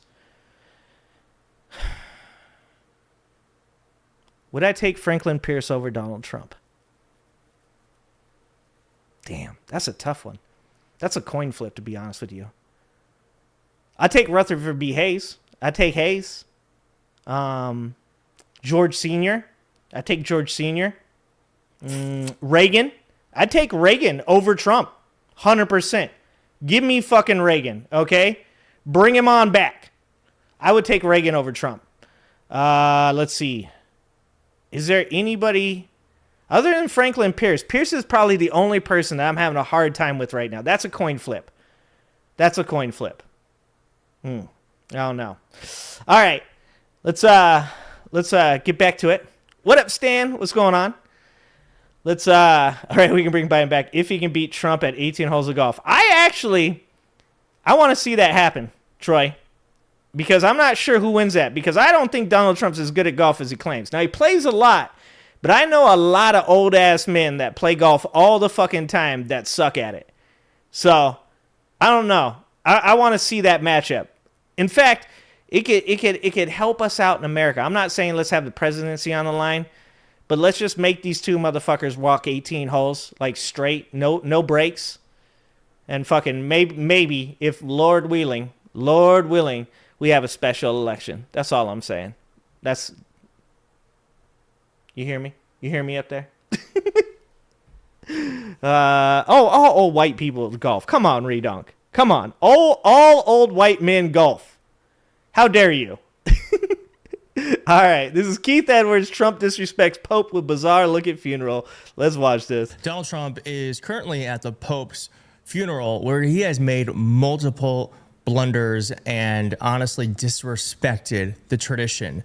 And while he was there... shit. Donald Trump disrespecting a Pope funeral? Plans, apparently, never. With Zelensky. Mike says no. He's not old enough yet. A lot one-on-one. This is Zelensky speaking, so we can actually believe it. Hoping for results in everything we covered, Zelensky wrote, protecting lives of our people, full and unconditional ceasefire, reliable and lasting peace that will prevent another war from breaking out. Very symbolic meeting that has the potential to become historic if we achieve joint results. I want you to look at this photo, and I just want to I want you to remember what happened. This shit looks so awkward. Why they make them sit so close? Like they're about to touch knees, dog. Why are they sit? Oh, well, it's probably because Trump's old as fuck and he can't hear anything, huh? That's probably what it is. Donald Trump's always leaning in on people. You can tell his hearing is really bad because he's always doing that lean in. I mean, I know it's because his top half is really heavy. Donald Trump definitely never did leg day. That's for sure. Donald Trump skips leg day and goes to McDonald's instead. Why are they sitting that close? That's a big room. Like, give those dudes some earpieces and some microphones and set them like a couple more feet away. If I was Zelensky right here, I'm going straight to the guillotine. I'm pulling guard. I'm going guillotine, pulling guard. I'm wrapping the legs around the back. Probably gonna get a side on him there. Make sure that to be honest, I'm probably allowing half mount with the guillotine. And then, you know, I'm hoping for the best. I'm hoping security doesn't get to me in time. That's what I'm thinking. I mean, I'm just going off of what I see, guys. Okay? There's opportunities. Oops. Where do we go? Actually believe it. Hoping for results. Not even a rug. That's what I'm saying. Zelensky wrote, protecting lives of our people. Full and unconditional ceasefire, reliable and lasting peace that will prevent another war from breaking out. Very symbolic meeting that has the potential to become historic if we achieve joint results. I want you to look at this photo, and I want you to remember what happened to Zelensky when he was at the White House, because we're going to get back to that. Very important. Wait, Trump didn't wear his blue suit, though. I mean, you got to wear black, though, right? You got to wear black to a funeral. That's the thing, right? Donald Trump is not a person. Donald Trump is like, I have to be different. I'm so unique. Like, it's so funny that conservatives call fucking lefties snowflakes when the biggest fucking snowflake in the country is Donald Trump. No one's like me. No one's as good at golf as I am. Nobody's as good at being a president as I am. No one knows music like I do. Everything about him is like narcissism and victimhood. Like, it's insane. He didn't wear a blue suit, did he? Did he wear a hat? Tell me he didn't wear a hat. Y'all seen the video of J.D. Vance sitting down in the mess hall with his cover on? Like, dude supposedly was in the military, and you don't know to take your hat off at the table? Woo! My grandpa's rolling in his grave. If my grandpa saw a vice president of the United States sitting in the mess hall with his cover on, my grandpa would literally get up off his chair, buy a plane ticket, fly to where the fuck J.D. Vance was, and slap him so goddamn hard his children would feel it. Like 3 countries away. I bet you Donald Trump wore a hat, huh? And here he is discussing more, looking like just a total buffoon with actual rude leaders. And you might remember Trumpster does just a couple of days ago, Donald Trump tweeted, "What's up, Jane? I'm not happy the Russian strikes on Kyiv. Not necessary and very bad timing. Vladimir, stop. You gotta be a better troll than that. Soldiers a week are dying. Let's get the peace deal done." You gotta have better trolls. Donald Trump said that he was going to get this done within 24 hours of becoming president. He's now said that that was a joke. I would fix that within 24 hours. And stop. Win, before I get there it is. Stop. Oh shit, dog. Oh fuck, I can't not see that shit and laugh. Can you imagine what Vladimir Putin did? He's probably fucking, you know how when you're at work and like a buddy of yours sends you a good meme and you like walk around showing people at work, you're like, look at this shit. It's like always about Trump, right? Like it's something funny about some dumb shit he did and you got to show it to him. You think Vladimir Putin did that? Like somebody sent him the Donald Trump tweet and he just walked around to like high level Russian people and he was like, look, look.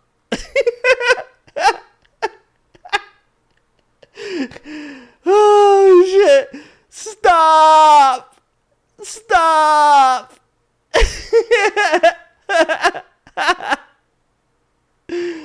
Oh, Jesus Christ.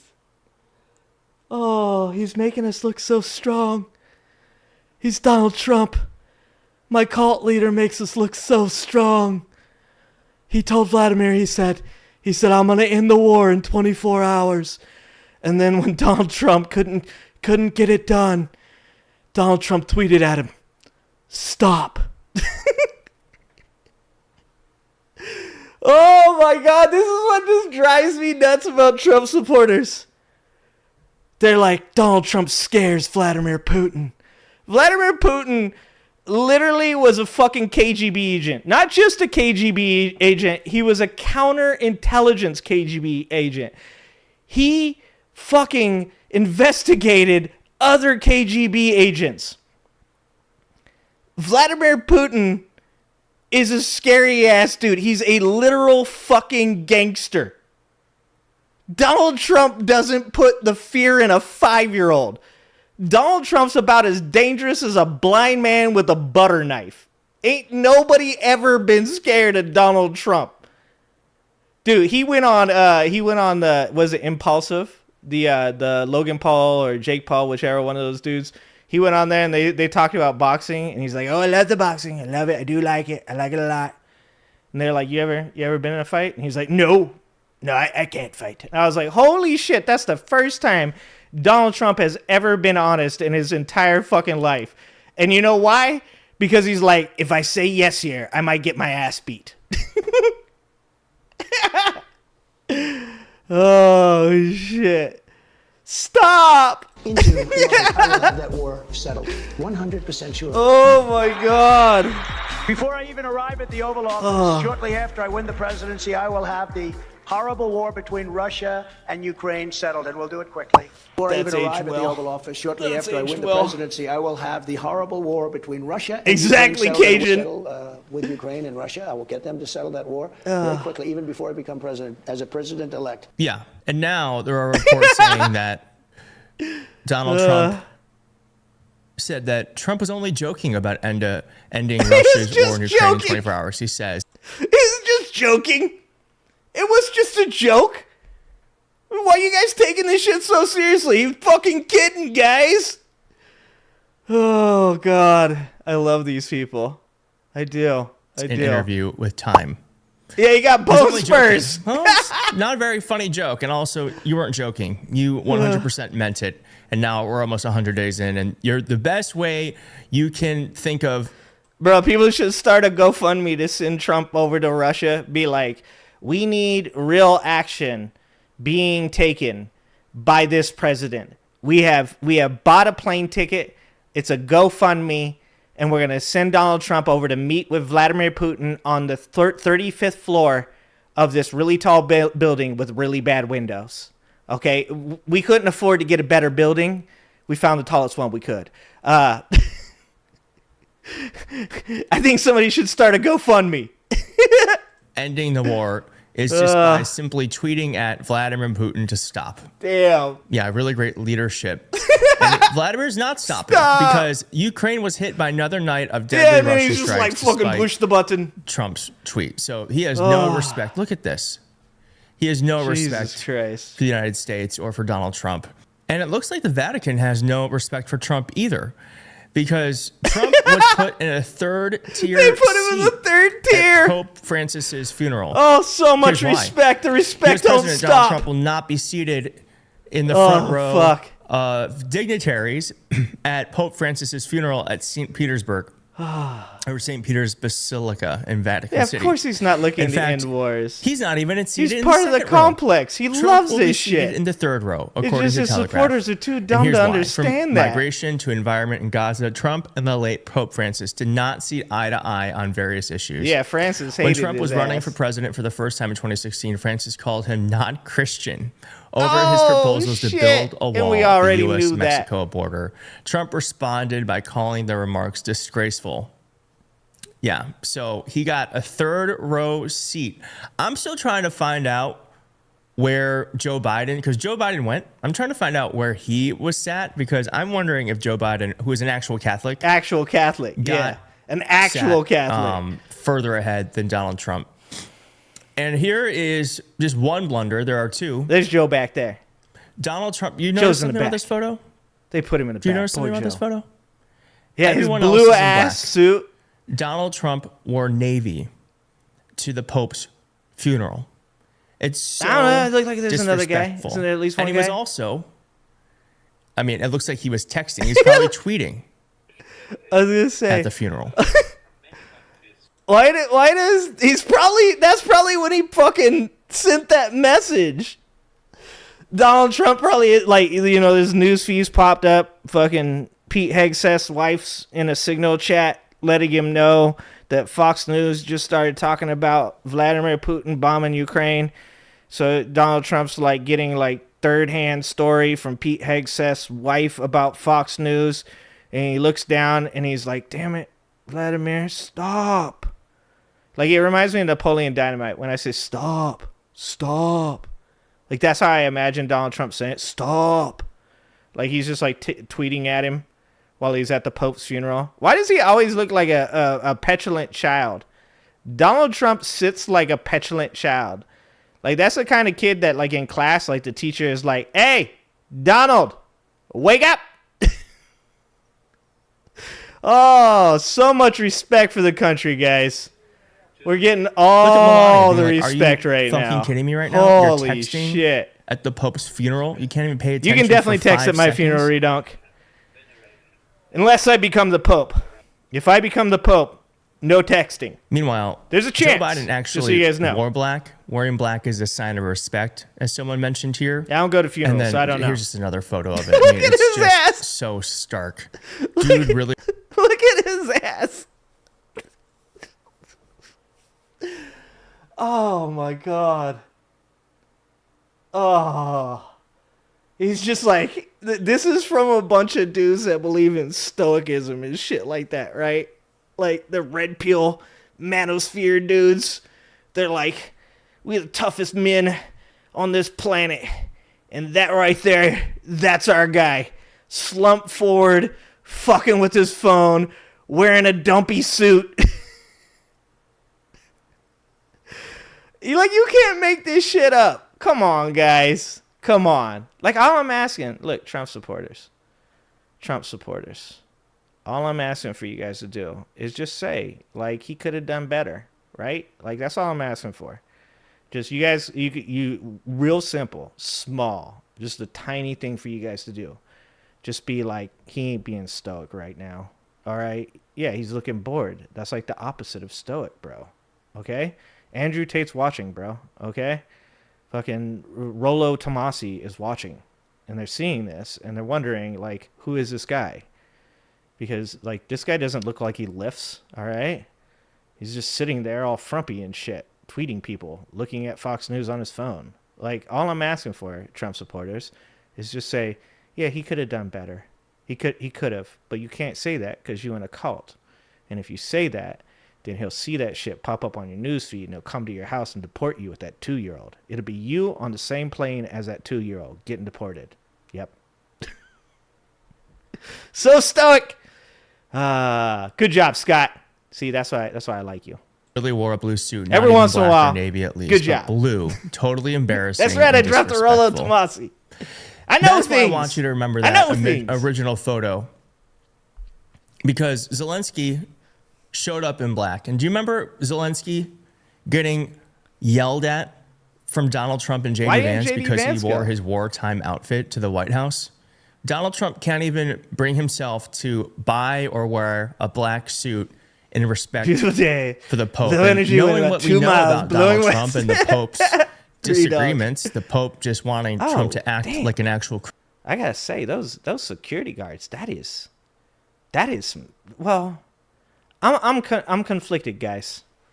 I both think that these soldiers' uniforms are pretty goddamn swag, but also a little clownish. I don't know. I'm kind of conflicted. See, I think the hat is pretty swag, right? The hat's got some real swag to it. And the uniforms, they ain't bad. But it's like, okay, so let me just put it this way. If I were to, let's say, steal something from the Vatican, right? And this gentleman was wearing that suit and he was chasing me, I wouldn't be able to run because I would be laughing the whole time. Like it would look funny to see that guy chase me. And now that I think about it, actually, the hat would just make it that much funnier, right? Like you trying to run with a big ass hat with a gigantic feather on the top of it. It keeps coming down in front of your eyes. You're wearing what looks like a jail suit for Ronald McDonald. And it looks like he might be wearing some Doc Martens, but I could be wrong about that. That could just be the pant leg coming down over. I'm conflicted. Zelensky had a standing ovation. No shit. Good job, people. That's the Swiss Guard. Okay, gesterish. I like that. Gesterish. Okay. I'm just. These are just observations. Don't hate me. Okay. Don't hate me. Now, if one of those nuns was chasing my ass, that put the fear of God in me. Okay. Like that. Like if you can't see her, the one that's behind dude's spear. Okay. That little lady, she like 4'9". If that lady started chasing my ass, that actually might be a dude. I can't tell. It looks like a little bit of a beard on the side there. If that person started chasing me, I start having fucking like horror movie shit going on in my head, right? Like they catch me, I'm fucked. Like I'm good. I'm trying to get out, okay? And then all of a sudden one of these dudes hop out in front of you and you just die laughing. Christian and Trump not wanting to. I would... Yeah, Trump had no respect for the Pope. This was actually on purpose. Yeah, nuns are scary. That's not the only thing that happened. Here, I want to see if you catch this. Gratia plena, Dominus tecum. Oh no. There's Trump and Melania. Oh no. Et benedictus fructus ventris tui, Iesus. There it is. Santa Maria, Mater Dei, ora pro nobis peccatoribus, nunc et in hora mortis nostris. All right, so here's what happened. Trump... Major blunder as he pays respect at funeral of Pope Francis. I don't know what he did. As he approached the coffin with his wife Melania by his side, people spotted that they thought looked like a major blunder. Attendees were able to approach the late Pope's coffin for a moment of prayer and reflection. One person wrote on X, and Trump and Melania, the only two stepping over the rug where Pope Francis' coffin sits when paying respect. Jeez. I don't know what that means. So I'm not the only person who noticed Trump and Melania stepping on the rug. I'm sure they were given instructions to stay off the rug, but no. Yeah, they're not supposed to touch that rug. Oh, it's like a special rug? Distance, and the tradition is to not touch the rug. But Trump and Melania... Oh, toes on the rug. Over the line, Smokey. Over the line. Dude, we need an over the line. Like, this is not weird at all. Oh, thank you for the 10 memberships. 5 Alarm Fire. 10 memberships. Thank you so much. I appreciate you. I gave away 5 memberships. I didn't know I could do that. It's a holy rug. Apparently, it's a holy rug. It's over the line. The rug really ties the room together. It's a good rug, okay? Did they pee on your rug? Did they pee on your rug, dude? I don't, yeah. Apparently, come on. Donald Trump looks like he literally just put his toes up on that bitch for like he's like, yeah, that's right. Take that disrespect, Francis. You said I was a good person. I put my toes on your rug. My toes right on your rug. How about that? Really tied the room together, didn't it? Over the line! Am I the only person that cares about the rules around here? Oh, I bet they do, Sean. Yeah. No, that's why my ass can't be allowed inside. Like, I ain't trying to be like Trump. Like, Trump probably put his toes on that shit on purpose, right? I'm the guy that embarrasses my wife, right? Like, I come in and I'm like, oh, is this what I'm supposed to do? And people are like, dude, what are you doing? And I'm like, I don't know. I'm sorry. I didn't, what the fuck? Nobody told me. And my wife's like, oh, fuck. Jesus Christ. Like, that's me. Donald Trump's the kind of guy that like goes in, he's like, I'm going to put my toes on the rug. And Melania's like, don't. And he's like, I'm going to do it. I'm going to put my toes on the rug. I told you, he's like a fucking petulant child. Donald Trump is 100% a petulant child. Have absolutely no class. Obviously, you no guys tact, aren't Big Lebowski fans. Just an embarrassment to over us the line, Smokey, and to our country, to our species. And I just want to end with this because Joe Biden was there, and everyone wanted a picture with Joe. Of course, everyone wanted a picture with Joe. Look at this. Look at this. Taking selfie after selfie. Now the New York Post is trying to make this a bad thing. I think this is a sign of the fact that Joe Biden is just well-loved and respected people like around him. the world. And it gives me hope that maybe... He's also a fucking Catholic, an actual Catholic. Americans can make the right decision with our next leader, and maybe we can be respected again or start to build that respect because Joe Biden has it. And it's so nice to see that at least one of our former presidents is actually greeted with a smile on the world stage. So thank you so much for watching. If you like the video, please hit like in the video. If you're not subscribed, consider subscribing. We are 5,000 subscribers away. Who wears a blue suit? That's what we're saying, 5 Alarm. Insane. So if you're not subscribed, sub up, and I will see you next time.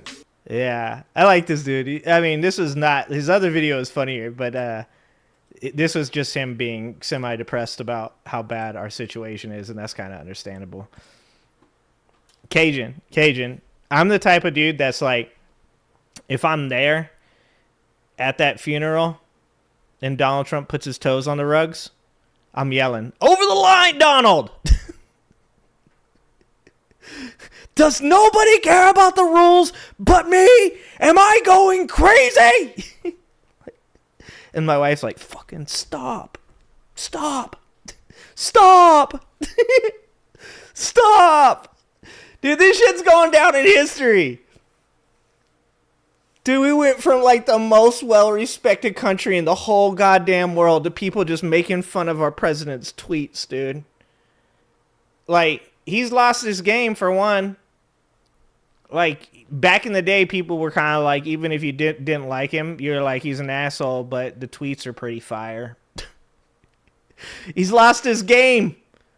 He can't even do the fucking tweet game anymore. The only thing he was good at, and he lost it. I'd hate to see him on a debate stage. That's why he probably avoided all the debates. He probably can't do that shit anymore either. Oh, I did see him. Actually, I saw him get fucking owned by Kamala Harris. They're eating the dogs. They're eating the cats. That's what they say. They're eating the dogs. They're eating the cats. God damn it, man. It's a sad, sad time. Be the guy that shows at a funeral with a Bluetooth speaker. Play Crossroads. Yes. Yes. Play Crossroads. That would have been dope. Redonk. Play Crossroads at the Pope's funeral. That's spot on. That's a soundtrack for a funeral. Or Boys to Men. It's so hard to say goodbye to yesterday. Okay? It's so hard to say goodbye to yesterday. That's as good as I got, guys. Sorry for that. That was a moment. I'm sorry. Sorry about that. My apologies. My best Boys to Men there. AJ, what's happening, AJ? All right. Did I put that? I put him in chat. Go check out Keith Edwards. He's dope. I like him. All right. Let's listen to the Bill Burr one, and then we'll get to the James Tellerico one at the end. Let's listen to let's do Bill Burr on Tariffs by Izzy. So dope. Let's hear Tariff Talk. Tariff Talk is never going to end, guys. We're going to have so much money coming in from tariffs. Hundreds of... You know, they did an analysis. He's like, there's billions of dollars coming in on tariffs. And they did like an analysis, and they're like, at most, we've received something like 500 million or something like that. Like, and that's still not even bringing into account like inflation and groceries, which, yes, groceries have not dropped 94%. Somebody showed me a tweet from Donald Trump that said groceries have dropped 94%. Or, I'm sorry, eggs. Eggs have dropped 94%. That is not true. I have 20 years in the grocery industry. I run a grocery store. I can tell you without a fucking doubt the price of eggs that you pay, CPI, Consumer Price Index, the price you are paying in the grocery stores has not dropped 94%. It hasn't dropped 9%. It has actually went up 15, right? It went from $5.90 to $6.25 national average. The price of eggs has not decreased. The price of groceries has not decreased. And even if you want to get into the price of groceries, you have to go through the whole thing, right? Like, there's no such thing as the price of groceries. There are so many different price factors when it comes to groceries. Some go up, some go down, all dependent on a lot of different things. Most of them, by the way, not controlled by the President of the United States. This is something I said when Biden was the president, and I'll say it right now, and with Donald Trump. Sorry, Jeannie. I'm sorry for the singing. Say this about Donald Trump, too. Presidents do not specifically impact grocery prices. They have very little power to do anything about it. That's why all of the morons that were like, when he gets in office, the price of groceries are going to go way down. That's not how it works. That's not how it works in any way, shape, or form. But solid effort. Way to elect a dipshit because you thought that grocery prices were going to go down when he couldn't even do that. Donald Trump can't stop the fucking avian flu. And the only way that he could actually impact it, you dipshits don't want him to do it. Because you're like, they kill all the chickens and then there's no eggs. Do you know what an egg from a bird that has avian flu looks like? It's like gelatinous. It's mushy. It's squishy. You can't eat the eggs from the chickens that have avian flu, you morons. When we start talking about groceries, that's when I get worked up because that's my expertise, right? Like I get fucking real worked up. Like all the people, oh, you don't price of the inflation. The egg prices and grocery prices. Oh my God. Fucking drive me up a goddamn wall. All right. So let's talk about tariffs. Let's talk about Bill Burr talking about tariffs. Billions of dollars in tariffs, substantial tariffs, 10% tariffs, 25% tariffs, 50% tariffs, big tariffs, tariffs. It's a good word. Tariffs. I love tariffs. By the way, I know everyone was freaking out about all that tariff stuff and all of that and what it was doing to the stock market. And then everybody jumped in and it looked like just this big manipulation of the market so that rich people could get even richer. Appreciate you, Nana. Need to know. Thank you for being here, Nana. Appreciate you. Trump or anyone in his administration manipulated the market Everybody to don't forget to say hi to Nana. donors. This is Charles Schwab. It's not just a company, it's actually an individual. And he made $2.5 billion today, and he made $900 million. He made $2.5 billion today. Today. $2.5 billion today. The wealth gap isn't growing.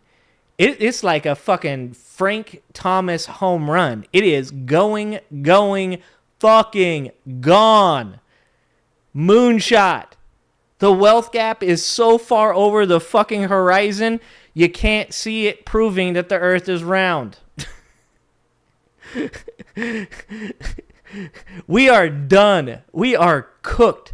The middle class, at this point, we have no hope if you guys keep electing these dipshits.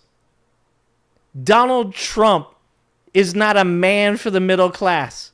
He's up there going, this guy made $2.5 billion. Do you think he's talking about a dude that works at fucking GE? You think he's talking about a dude working on the line at fucking Frito-Lay? Or a truck driver? No. He's talking about Charles fucking Schwab. $2.5 billion. He don't care about you, dog. He don't even know you exist. If you got deported tomorrow, Donald Trump wouldn't lift his fucking pinky finger, not even like a quarter inch off the table, to bring you back. He don't care about you. You don't exist to him. The only reason he even acted like he thought you existed was to get your vote, and now he don't even care about your vote. I was talking to a guy the other day. He was a conservative, and he said that. My words. He said them to me. He said, man, it seems like Donald Trump, once he got my vote, he doesn't even care anymore. Like, he doesn't even care about me or what I wanted.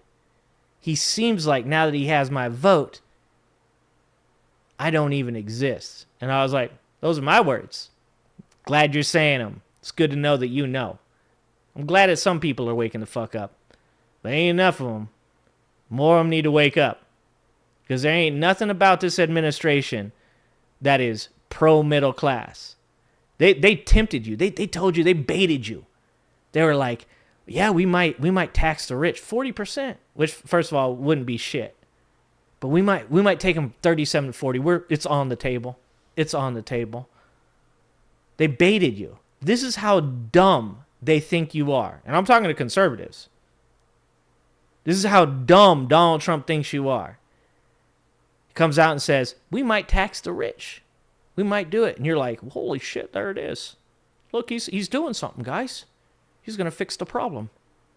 And then what happened just the other day? We would never do that. We're not going to tax the rich. It's not what our party stands for. It's not what we do. We won't be raising the taxes on the wealthy. And what do? You're like, yeah, actually, it's a good idea that we don't. Tell you the truth. Trickle down economics. It's actually really good for us that Walmart has $1 bajillion. It's actually really good for us that Jeff Bezos has enough money to just send random people into space. It's fucking actually great, because I'm living a pretty good life down here just owning the libs. I don't have any food. I can't pay my rent. My PG&E's through the fucking roof. But I do get to go on Facebook and say mean things to liberal people. Actually, that's what I live for now because I have nothing left. My friends don't love me. My family hates me. My coworkers can't stand me. But I do get to own the libs. So there's that. It's been really good for me. Like literally what the fuck we're going through. Oh. And then, Charles Schwab. It's not just a company, it's actually an individual. And he made $2.5 billion today, and he made $900 million. And then, as far as I don't know poor about people during could the still incubation chant USA, phase, USA but at a UFC event. Birth the eggs, they're squishy. What up, pants off? I literally do not understand what's going on. First of all, I might be wrong on this. This whole idea that other countries stole our jobs, like our factory jobs and all that, as far as I remember, that's not the case. Exactly. Here's a little quick history from someone who doesn't read a lot. Trickle In down the 1800s, incompetence. Thank you, James. During the, what was that period called? The Golden Industrial Age? Revolution. Oh. They had like kids working in factories, like fucking 12, 14-hour days, like 4, 5-year-old kids in danger. Yeah, Trump keeps bringing up 1870 to 1913, right? There were multiple economic crises. People, literally the middle class, there were so many ups and downs during the 1870s to 1913 period that people would buy houses and then lose them because that's how unstable our economy was during that time. Tariffs literally almost got politicians murdered during that time. This period that Donald Trump is talking about, McKinley, and specifically 1870 to 1913, was only beneficial to the the wealthy, the ultra wealthy, the robber barons, right? He told you the specific period of time that he thought was good, a time when it was the worst for the American people. And you guys were like, I'm going to vote for that. Aggressively fucking gullible. There are no other words for these people. They're not just gullible. They seek out the person that they want to take advantage of, to take advantage of them. He told you the time period in which he thought that America was amazing, and you never went and looked it up. You're just like 1870, 1913. Donald Trump said we were really good actually back then. So, that's what we're doing. We're going back to 18. Like, even if you didn't look it up, just think about it. 1870 to 1913? Does that seem like a good fucking time? Does it seem like a time where there's like middle class people fucking buying homes with white picket fences, having fucking kids, going to college? Like, you couldn't even fucking do 2 minutes of research to look at the period between 1870 and 1913 to fucking realize that it was the worst period of time for the middle class? And you thought this guy was going to make things better for you. That is so cute. You should stop. You should stop. Holy fuck. Dangerous situation. The Industrial Revolution. They had like kids working in factories, like fucking 12, 14-hour days, like 4, 5-year-old kids in dangerous situations. and people weren't making any money. And the one guy who owned the factory was keeping all the money. These robber barons, who all should be in fucking jail. But politicians don't make any money, and they just throw them money, so they are on the legal side of stealing. I'm a senator. 100%. I got to raise $10,000 a day every day I'm in Washington. I ain't getting it in South Central. I'm getting it in Beverly Hills. So I'm voting in the Senate the way they want me to, and I'm sending them my bills. But we got babies in South Central dying as young as they do in Peru. No one's ever gone to jail for being a robber baron. Anyway, so the working man finally has enough. They start organizing unions. The robber barons hire police, the army, all of these people to come in and kill these people in riots, crack their skulls, do unbelievable sorts of damage to them. I forgot what the groups were called, but they literally had groups of people that would come in and bust up people. Union busters, right? That's where the term union. No, is that where the fucking term comes from? Is it from union busters? God damn it, I can't remember now. But there's a group of people that would be paid to do this during this time period. I gotta remember. Try and force them to go back to work for sweatshop wages. These people died, were maimed, catastrophic fucking injuries, so that we could have a decent wage in this country, and they had unions and all of that. Some of the striking workers, they rush the gates at the McCormick plant. Cops, they shoot, they kill a couple of the strikers. Speed sees this, he sees this, he's like, oh, this is bullshit. Let's not do this, and a lot of fancy words. So then there was like a 40, 50 year period where Pinkertons? Is that what they were? Being a middle class person. Thank you. This is why I love middle class white person was the dream. You know, because there was still racism, classism, and all of that shit, right? Well, middle class is a class. You know what I mean? There was still racism, okay?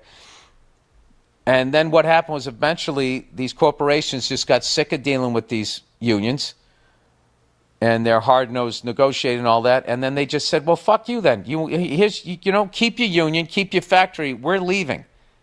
And they took their factories outside of the U.S. and went back to 1800 wages. Yep. In Mexico, China, wherever the hell they're building them. So then what happened was once people realized that that was happening, there was this pushback. This is how it happened during my lifetime. People were like, what the fuck? You should be making those things here. And then what the corporate guy said was, well, we would make sneakers here, but if to pay the American worker and everything, the sneakers would then, instead of costing $50, they'd now cost $700. I think American consumers are happy being able to pay $5 for a T-shirt. I mean, that's a nice thing to be able to save some money at the grocery store or at the superstore. And I was always thinking, why? It would cost $700. I can't afford that. And what it really was they weren't going to lose the profit of sweatshop labor. So exactly. It's like I've said. Egg prices do not equal what you've been being charged for eggs. Egg prices are what they are because shareholders do not want to lose profit, so therefore corporations price gouge customers.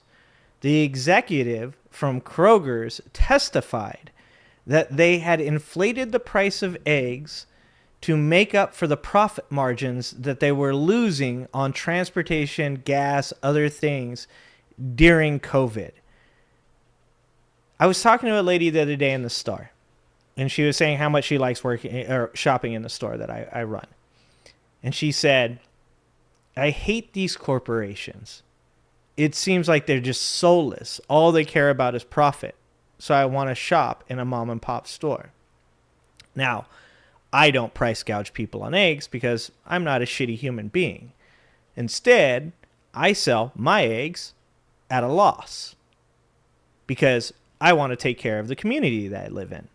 And I said to her, well, thank you for shopping here. Thank you for supporting a mom and pop business because all business should be symbiotic. Because the thing that we've lost in America, the thing that we do not understand, is you don't have to accept these corporations doing what they are to you right now. Instead, you can say, what I want are companies that don't take advantage of people, that don't bend to shareholders. And if you're going to be one of those companies, then I will choose not to shop with you. And that's why shopping at smaller stores, local stores, is so important. Because your local store has a symbiotic relationship with you. Your local store knows that if it doesn't do things right for you and your community, then they don't exist. And your community should know that if they want mom and pop stores to continue to exist, to offer those things, then they have to support them and patronize them. But instead, what people do is, like I said, they're aggressively gullible. Instead, they support gigantic corporations that continue to steal from them, that continue to give you reasons for why they have to do this. They're really sorry, but they've got to charge you 3 times the amount for eggs. It's because there's a shortage, so you have to pay more. That's not true. They could have taken that hit. They can afford to take that hit, but they're not going to do that because they don't give 2 shits about you. They only care about their shareholders, and they only care about profitability. But you don't need to be that way. You can be successful. You can be a successful corporation by taking care of the people that both work for you and the people that consume your products. But people don't want to believe that. People don't want to try it because we have a shareholder society where rich, ultra-wealthy people will continue to steal from middle-class people, lower middle-class people, impoverished people until you don't exist anymore. They don't care. They are vampires, and they are draining the fucking lifeblood out of you, and you're going, here you go. Right there. Right there. If they came back to America, we weren't going to work for that. So, and they weren't going to lose the profit of sweatshop labor, so they were going to pass it on to the consumer. That's what the fuck happened. So all of this talk that, Mexico stole our job, China stole our job, they didn't steal the job. So they took our jobs. They took your jobs. Say something that makes sense, I'll totally respond to you. They were exploited by the super rich cunts that are not patriots in this country. They're not. They're pieces of shit. So that's what the fuck happened. So, and then here we are all of these years later in an effort to get every day of the week, Han. This labor to come back. We're somehow trying to punish these other countries who've been suffering with sweatshop labor from a handful of super rich people from this country that fucked everyone in this country and every other country that they went to around the world, making America look bad. But what do? They divide us. They have the American worker who's getting fucked, mad at the whatever other worker around the world who's also getting fucked, actually getting fucked worse, getting sweatshop. Brother, you're trying. Slave wages. It's like your 2 brain cells are just trying so hard. So I really believe that was happening. And I don't understand what that whole fucking thing was. Han, let's just read your comment out loud for everybody. Son, your smoke is like a fart into wind 20 miles away. Are you 12, Han? Or is that the number of brain cells that are currently residing in the tip of your penis? My dude, your brain cells are so tired of living that they're actively taking each other out. And they're letting each other do it. If you rub 2 of your brain cells together, they couldn't create one coherent thought. Look, I understand, my guy. Oh, shit, he is making fun of my typo. He is a big baller. My dude, you are a cuck for a cult leader. Your friends don't like you. Your family doesn't talk to you. Your coworkers, they're like, fuck, when are they going to fire this moron? Holy shit. Please, for the love of God, if they would just fire this lazy piece of dog shit, my life would be so much better. But instead you continue to exist.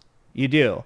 and you're just like, the day that you finally pass away, the world's gonna rejoice and be like, holy fuck, Han's gone, him and his 12 brain cells. Well, by then it'll be like 3.5, because you know the strongest ones will take out the rest of them. Then there'll be like 2 left packing their bags, trying to get the fuck out as soon as possible, because they see the water's getting higher and they know they're about to drown in your stupidity. You know what I'm fucking saying? Shut the fuck up. You're not on a level, dog. Look, you're when I say moron, I want you to understand. I don't mean that as pejorative. I mean that as a descriptive. You're a moron.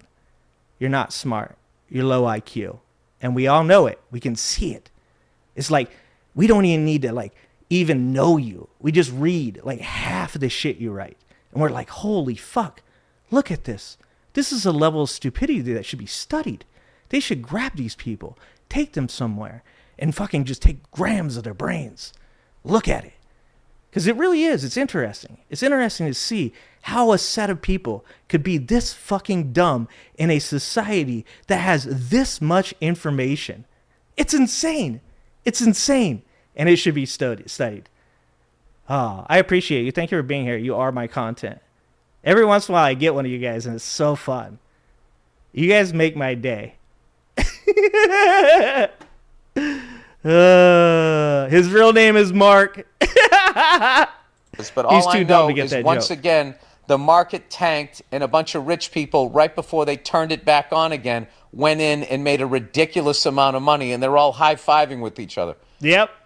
And Han is the guy that's making it happen for him. I don't know. This guy told me something a long time ago. He says when you watch the stock most market, aggressively and they go, gullible like, moron you can find. $2 billion was lost today. He's like, money isn't lost. Like, where did it go? Pep Talks needs 2 more where in followers. the budget is this money? Yeah, this is can always they get play dumber. sleight of hand with this, Charlie. It's like it's crazy. That's just how they frame it. It isn't lost. It changes hands. All right, that's enough of that shit. Han, taxation is theft is a very reductionist thing to say. If you say taxation is theft, you need to say what you want to get from that. Are you saying that should be instead something different? Should it be something like, oh, we just all keep our money and we use tariffs?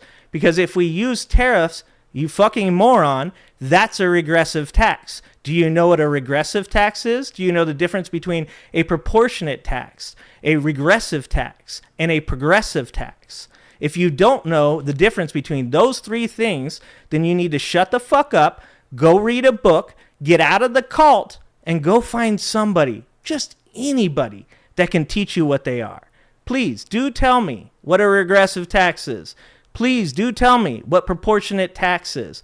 Please do tell me what a progressive tax is, and then I'll tell you why you're a moron. Thank you. Thank you for being here. Keep talking, please. I enjoy this.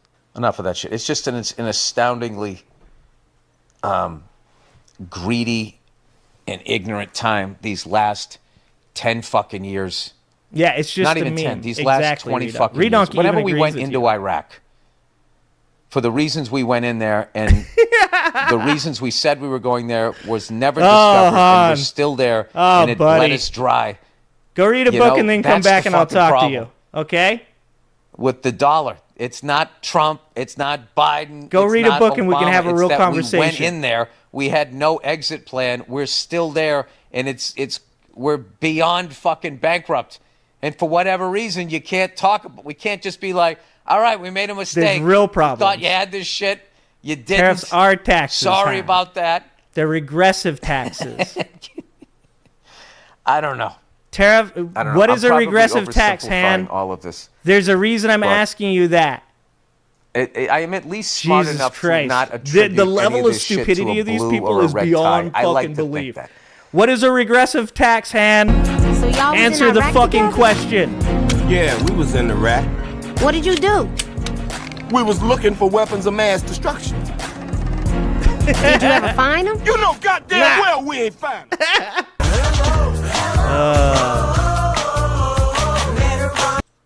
Bill Burr.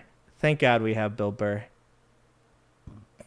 We need more Bill Burrs and less Hands. Han, answer what a regressive tax is. And then I'll tell you what a regressive tax is. You don't know you can't explain what a regressive tax is. Jesus fucking Christ. You're dumber than I thought you were, and that bar is even lower than it ever has been. Holy shit. Like, your level of stupidity is actually impressive. You can't explain what a regressive tax is. You don't know what one is. You could fucking literally just Google it right now. You're so dumb that you can't Google regressive tax while I'm sitting here. Holy shit, this is amazing. Let's play a game. Let's play a game, Han. Give me 3 policies that Donald Trump has enacted in both terms that were good. Give me 3. 3 policies. Policies. Remember, words and their definitions are very important. Give me 3 policies from Donald Trump that have been positive for America. I'll wait. I'll drink my coffee. Or maybe I'll drink water.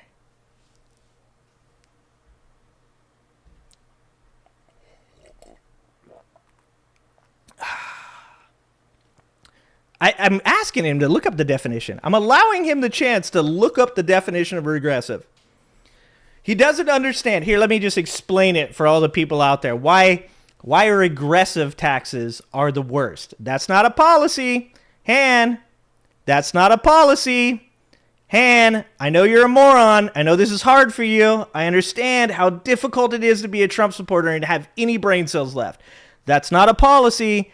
Give me 3 policies that have been positive. And I can even argue with you that he hasn't been deporting any criminals. He fucking literally deported people that have no due process. Are you against due process, Han?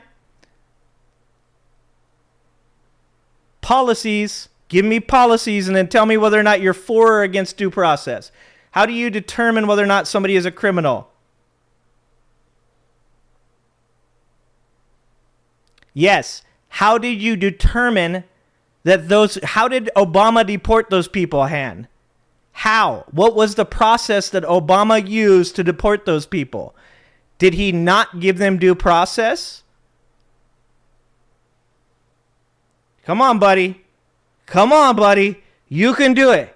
Rub those 2 fucking brain cells together and let's get a fucking coherent thought out of you, dog. Jesus Christ. How are you guys this dumb? It is insane how consistent the level of stupidity is in Trump followers. It needs to be studied. They're the only smart people in the Trump camp are the people grifting off of you guys. That's the fucking craziest part. It's so insane. The only smart people out of the entire fucking group of you are the people taking advantage of you guys. And you can't even regurgitate the shit that they say correctly. Y'all are NPCs and you can't even do the one job you have. You have a job. Just regurgitate NPC style. Tell me why regressive taxes are bad for the middle class. I've got like fucking 3 things going here. Every one of them. You can't keep up with any of them. You can't explain why a regressive tax is bad. You can't tell me who gets taxed in tariffs. You can't give me 3 policies. Nothing. 0. Holy shit. Obama used a Hellfire missile on American citizens. He gave them due process. My guy, what you're trying to say is that he took out, what was it, al-Baghdadi, right? You're talking about al-Baghdadi. So do you support actual terrorism, Han? Do you support actual terrorism? Do you support, like, let's say Mike Pence leaves the country, starts participating in actual terrorist organization. Let's say he joins the Houthis, because him and Signalgate they're going at it. Let's say that, okay? Is it Alawaki and his son? Okay, sorry, not Baghdadi. My bad. Was that Bush? Okay. So do you think that now by the way, for one, I'm against a lot of what Obama did as far as bombing goes. But let's play the game anyways. Let's still man your argument. You're saying that Obama should not have taken out, I'm not going to even try to say his name, Anwar. We'll say that, and his son, okay? I'm from the trailer park, so that means that there's no way I can say those names, okay? You're saying that Obama was wrong, Alawaki, I don't think that's how you're supposed to say it, that he shouldn't have done that, that Obama shouldn't have done that. And I actually agree with that, first of all. But let's play devil's advocate. Do you think if Mike Pence joined a terrorist organization and joined in on taking out American people committing terrorist acts, do you think that it would be okay for Donald Trump to bomb him? You would be totally for letting Mike Pence take out people over here in America. Like, you're okay with that.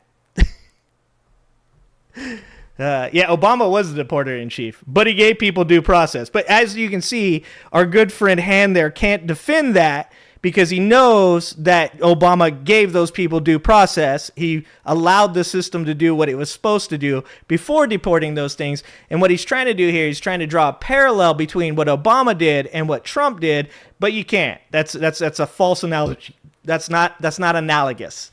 That it is not in any way analogous. You can't say we're going to scoop up everyday average Americans off the street that are living here legally because the court said they could. By the way, in every one of these cases, the court said they could be here.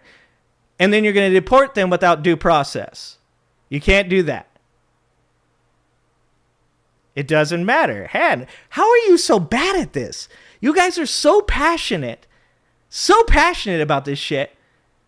What, Han, did two judges determine that he could be in this country legally? Did they say he could stay here as long as he continued to report to ICE? Did he say that? Because if they did, then there is precedent. You are so fucking dumb. Holy shit. It's like, I don't know why I'm so surprised by how dumb these people are. I shouldn't be. Like, I deal with them all the time. But every time I talk to them, it's like, it's fucking interesting. It's so interesting to talk to these guys. Because you're just like, wow, there's a level of stupidity with these people that you can just like not believe. Holy shit.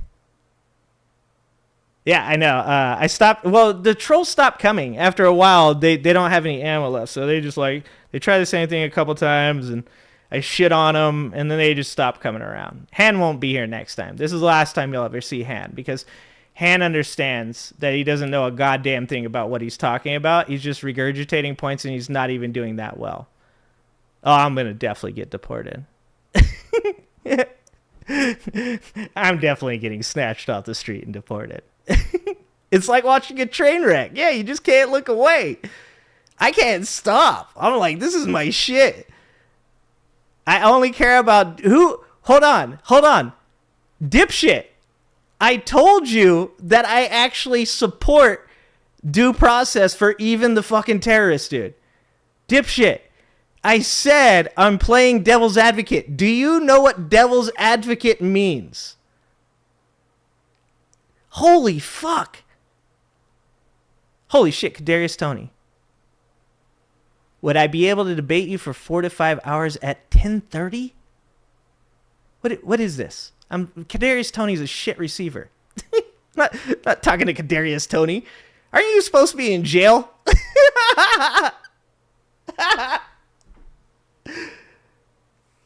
Oh God, I love these people. Come on, Kadarius, what do you got? Let's go. Let's get some more people in here. I said I wanted to kill my... Jesus Christ. I didn't say I wanted to do anything to Mike Pence. I asked you if you would. Hold on, is English a second language for you? Is English a second language for you? Reno, he said 4 to 5 hours. He's got a specific amount of time because every one of these fucking morons think that they've been following Joe Rogan for so long. They're like, Okay, so here it is. You got to say to them that you're going to debate them in long form content because that's what Joe says. Joe says that people can't do long form conversations. That's how you expose them. That's how you do it. Kadarius, what the fuck are you even asking? Am I actively supporting the reconstruction of the Soviet Union? What the fuck are you talking about? Are you a communist? Is Kadarius Toney a communist? You're a shit receiver. Are you a communist too? Oh, this is the way to end the show right here. Oh, fuck, it's been a while since... I guess I need to have people on Twitch more often. There's more idiots on Twitch, I guess. The dumber people are over on Twitch. Like, are you in favor of the reconstruction of the Soviet Union? No, I'm a mega liberal. Kadarius, how long have you been watching this show to think I'm not liberal?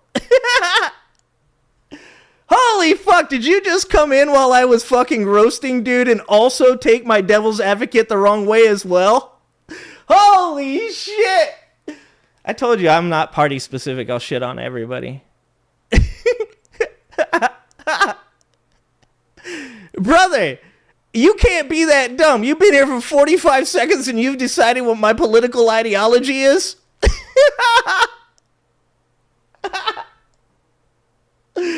Oh my God. Conservatives, it's your turn to have fun, okay? You guys can laugh while I fucking make fun of the guy that's been here 45 seconds is accusing me of supporting the Soviet Union and wants to debate me for 4 to 5 hours on a subject that he doesn't know how I feel about. Okay, I'm going to fight both sides at the same time. Let's go. Both of you. I don't know what it is. That's why I asked. No, I don't assume you're a Trump supporter, Han. I assume you're a fucking moron. Because you can't explain anything that you asked. You're saying, Han, you came into the chat saying taxation is theft. I said saying the words taxation is theft is incredibly reductionist. You're not saying in any way why it's bad. You're just saying it's theft. It doesn't make any sense. I'm going to guess, to be honest with you, if I had to guess what you are, Han, I would say you're a libertarian. There you go. You want me to guess? I've been talking to you for like 15 minutes. I'll guess and say you're a libertarian. Taking via force is theft. There's actually, yeah, if you want to be semantic about it, like I said, you're being very reductionist. You're not saying in any way, shape, or form why taxation is bad. You're just saying it's theft. You're not positing any type of system for what we would do instead. So, like, if you're a libertarian, you believe that taxation shouldn't happen because people will take care of the roads. People will take care of education. People will take care of healthcare. Everything should be privatized, and competition will lead to this ultra wealthy United States of America. None of that makes sense. It's actually really easy to point towards really small communities and show how when counties don't run well, actually nobody does anything about it. Roads fall apart. The educational system's fucked. Like, you have to have a reason for what you're saying. If you want to say taxation is theft, then we can all go, yeah, taxation is theft. Yeah, we're all mad. We're all mad. Tax bad. Tax bad. But if you want to say taxation, when done in a certain manner, can oftentimes lead to class differences like what we have now, because our progressive tax situation doesn't correctly make up for the fact that too much of our wealth is currently being held by the top 5% in our country. By the way, I saw you say Argentina, so I'm going to guess you're not even from fucking America. Theft is good. See? You're trying to play a semantic game, my friend. You're saying taxation is theft, therefore taxation equals bad. I do not agree. I do not agree that taxes are the wrong way to run the country. Taxes are the only way at this point that we've established that does any good for the country. Because if we don't have taxes, we don't have roads to drive on. If we don't have taxes, the fucking ultra wealthy get even wealthier. If we don't have taxes, and if we don't tax the fucking rich the correct way, we have robber barons. But it's okay. You're not from America. So I think he's testing me. I know, but that's what I like. I'm like, please do come troll. Please troll. Did I run the other guy off already? Tariffs? How is a question an accusation? You came in saying you wanted me to debate you at 10:30. you like, what the fuck? What did you think I was gonna say? You were like, debate me at 10:30 for 4 to 5 hours. I don't have a party, but I definitely have a side. Yeah. I definitely lean left. I would say if you wanted to pigeonhole me into a party, which is fine. If you wanted to pigeonhole me into a party, you could say that I'm a democratic socialist. Closest thing to like a Bernie Sanders supporter. That's what I would say. Please explain how giving the government more money and power that clearly benefits the rich would help the situation we are currently in. Well, currently, if you want to talk about what we're currently doing, I don't agree with any of that, because the way that we're doing this is obviously benefiting the rich.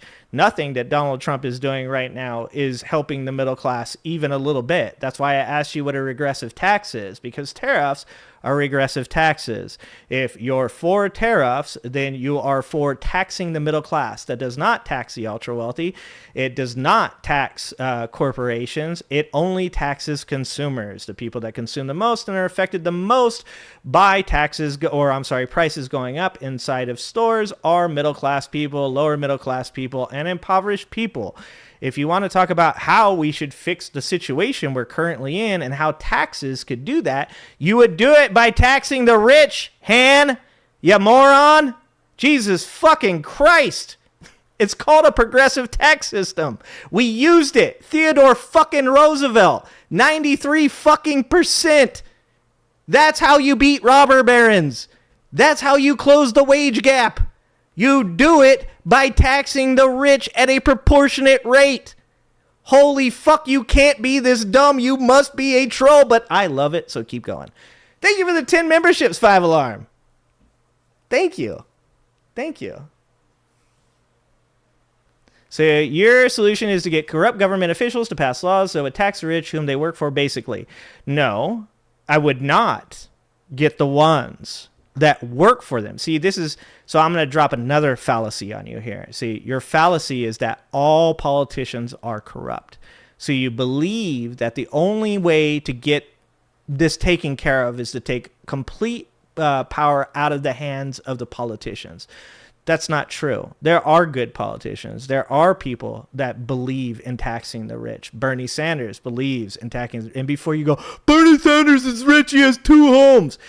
People that make like $2 million aren't the problem. People that make $10 million aren't the problem. The people that are the problem are the 5% and 1% within our country.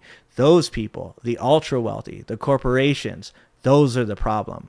That's why every fucking dollar over about 200 million should be fucking taxed at 93 fucking %. So yes, I do believe that you should find the proper people within your government that can stand on the fact that they're not going to take a bunch of money from fucking dark money, Citizens United bullshit, and instead elect those people instead of electing a fucking billionaire who literally has lived on both sides of the lobby.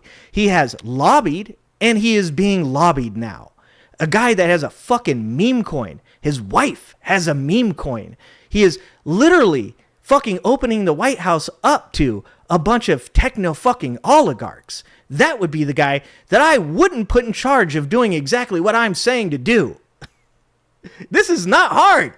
It's not hard. Not every politician is corrupt. Not every politician is a bad person. But every single fucking person that seems to think that Donald Trump is anything like them is doing exactly what you're talking about. They're putting a billionaire that takes fuck tons of money from billionaires in charge of making the billionaires stop fucking us.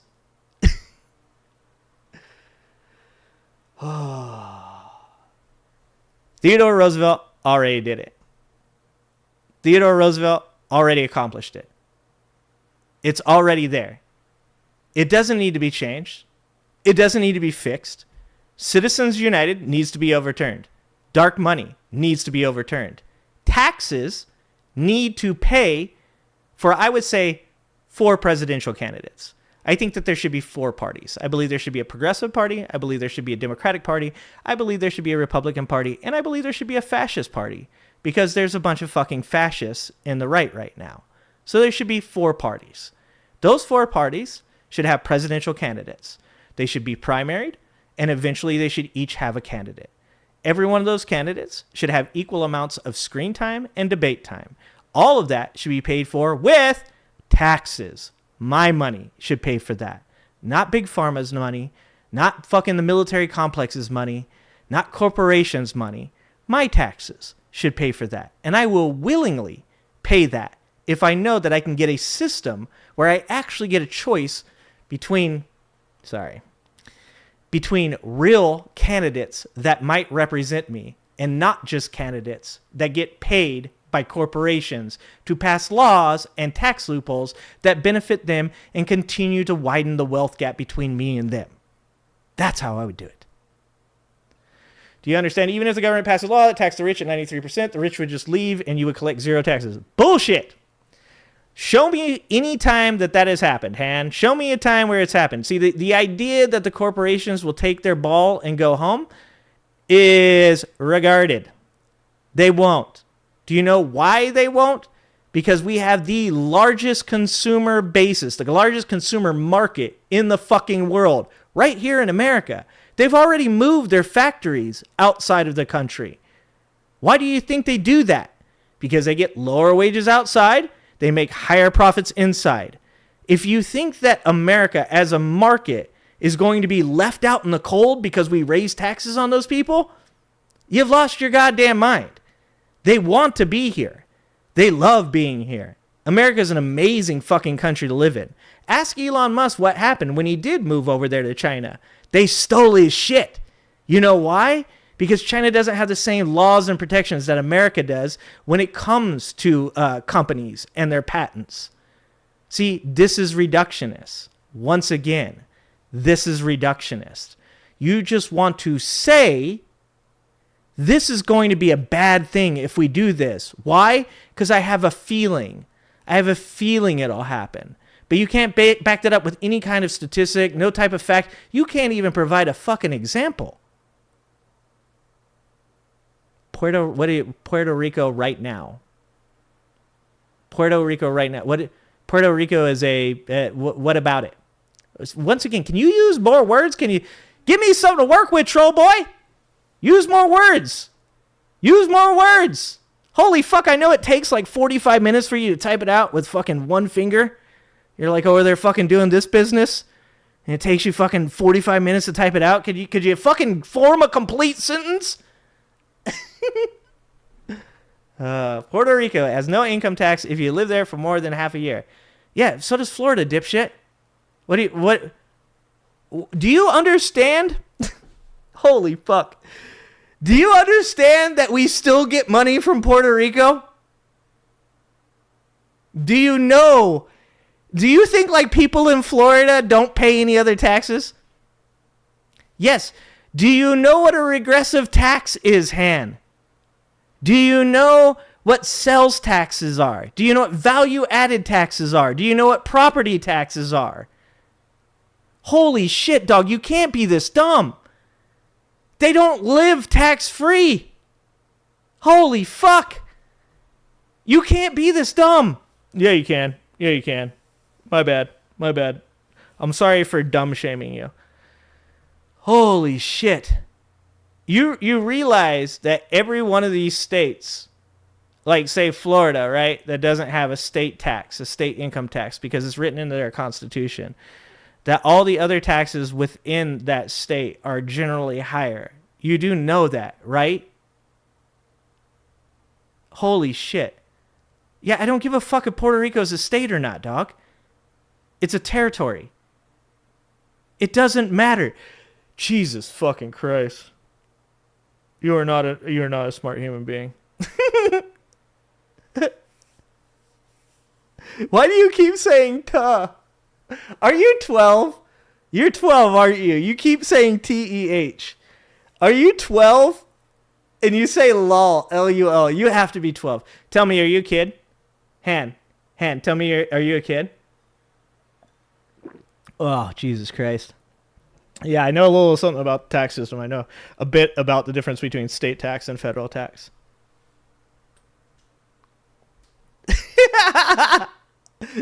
Answer the question. How old are you? Answer the question. How old are you, Han? Come on. If you don't answer the question, I gotta go. You gotta answer the question of how old you are. I'm not gonna respond anymore because this is the only reason you're here is you want to be responded to. So if I ignore you, you just go away. So you gotta tell me how old you are. I'm not gonna respond to you. Thank you for the $10. 5 alarm. Never argue with an idiot. They will drag you down their level and beat you with experience. Oh no, I love fucking talking to these guys. This is my favorite part of the show. We don't get to do it because I make fun of them and then they leave. This is my favorite thing to do. Come on, Han. I want to know how old he is. Oh, he won't tell me how old he is. Oh, it's a kid. My only line is I don't like talking shit to children. It's kind of fucked up.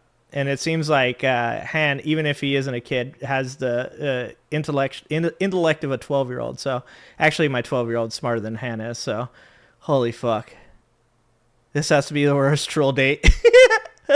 He is like the worst troll so far, right? He's the worst troll so far. Do you want me to tell you the difference between federal and state? Like, what do you want me to tell you the difference between federal and state taxes for? I know the difference between federal and state taxes, you dipshit. You don't know the difference between a proportionate tax, a regressive tax, and a progressive tax. Yeah, you can't even tell me what the fucking difference is. But you're like, dude, there's a difference between federal and state. No shit. Really? Is one from the federal government and one is done by the state? No way. No way. That's crazy. That's insane.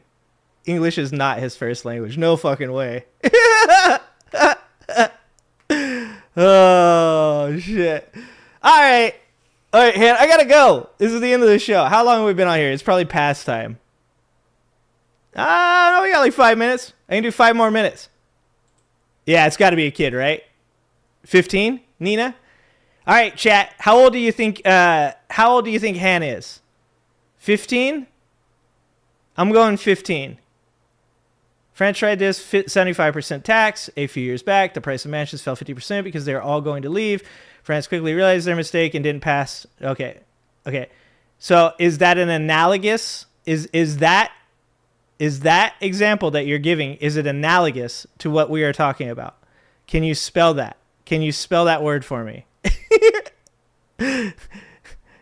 Later, Sean. 15, 14, 17, silent. All right. Angela, just take a wild guess. 46, living with his mother. Nice. Sounds like Musk or Trump. You think it's Trump? AI, nice. No, once again, you're being reductionist. Do you know what the word reductionist is, Han? Am I using a word that's too big for you? It's too many letters, huh? You're being reductionist. In other words, what you're saying is you're taking a very big, complicated idea and you're trying to reduce it into, this is bad because X. You can't do that because many different things are different, right? Between America, current America, and France from when you're talking about it, including different laws that are protectionist and help corporations. There's many different reasons as far as resources and scarcity. There's all kinds of different reasons why you would want to stay in America that perhaps you wouldn't have in France. And I'm not even looking into what you're saying there. You are a good very props for your skill. I bet idiots fall for it a lot. Why do you keep saying tuh? That is such a strange thing. Oh, this has been amazing for me. All right. Okay. All right, Han, I got to ignore you now. Sorry, dog. You can come back and troll me anytime, though. I mean, you're not very good at it, but it's like you're trying. Why the fuck does he keep saying tuh? Oh, shit. Oh, it's been so long since I've been able to make fun of trolls. They all fucking leave. They're all sad sacks. They all go cry in the corner. Please check your DM. I will totally check your DM, 5alarm. Thank you for the $5, 5alarm. Thank you so much. Thank you so much, and I will 100% check the DM. Too much anime for this one? I'm going 15. He's got to be 15. There's no way it's a girl. No fucking way there's a girl this dumb. Ah, Jesus. Oh, fuck, it's good. This is my favorite part of the show. I'm so glad. Thank you, Han. You really made my night by coming here. I have to tell you that. The fucking lefty guy that came in and offered to debate me for 4 to 5 hours at 10:30 at night and some specifically weird debate was cool too, but he didn't last as long. That's what she said. All right, guys. Well, it was good times. Let's see. What are we going to do? I'll probably pop on tomorrow. I do have an interview on Monday with which one is this? Mondays, because I have two. Monday's interview, I believe, is with the woman that's talking about AI replacing people in the workforce and unions and how to deal with that. So we're going to do an interview on Monday, so there probably won't be a stream on Monday, but I'll probably jump on tomorrow, and we'll probably watch that Texas thing. I keep forgetting to watch it. There's also, I got a couple other videos that I'd like to see. Oh, I have a Terrence Howard video. I have a Professor Dave on a Terrence Howard video that we're going to check out, guys. Oh, it's going to be good tomorrow, okay? So tomorrow, probably the Terrence Howard Professor Dave video. So probably around the same time. We'll do it probably at night. Maybe we might start a little bit earlier, maybe around 3 or something like that. We'll see how I feel. Okay. Well, thank you guys for everybody being here. Thank you for all the memberships. Thank you for all the super chats. Thank you to the trolls for coming here and making my night awesome. That was pretty amazing. I fucking love you guys. Yeah, remember, at the end of the day, this isn't about man versus woman. It's not about black versus white. It's not versus Chinese versus American. It's rich motherfuckers versus all of us. And if we ever want to get out of this bullshit, then we're going to have to figure out a way to find people that actually represent us, elect them, and then, ban people like Han from voting.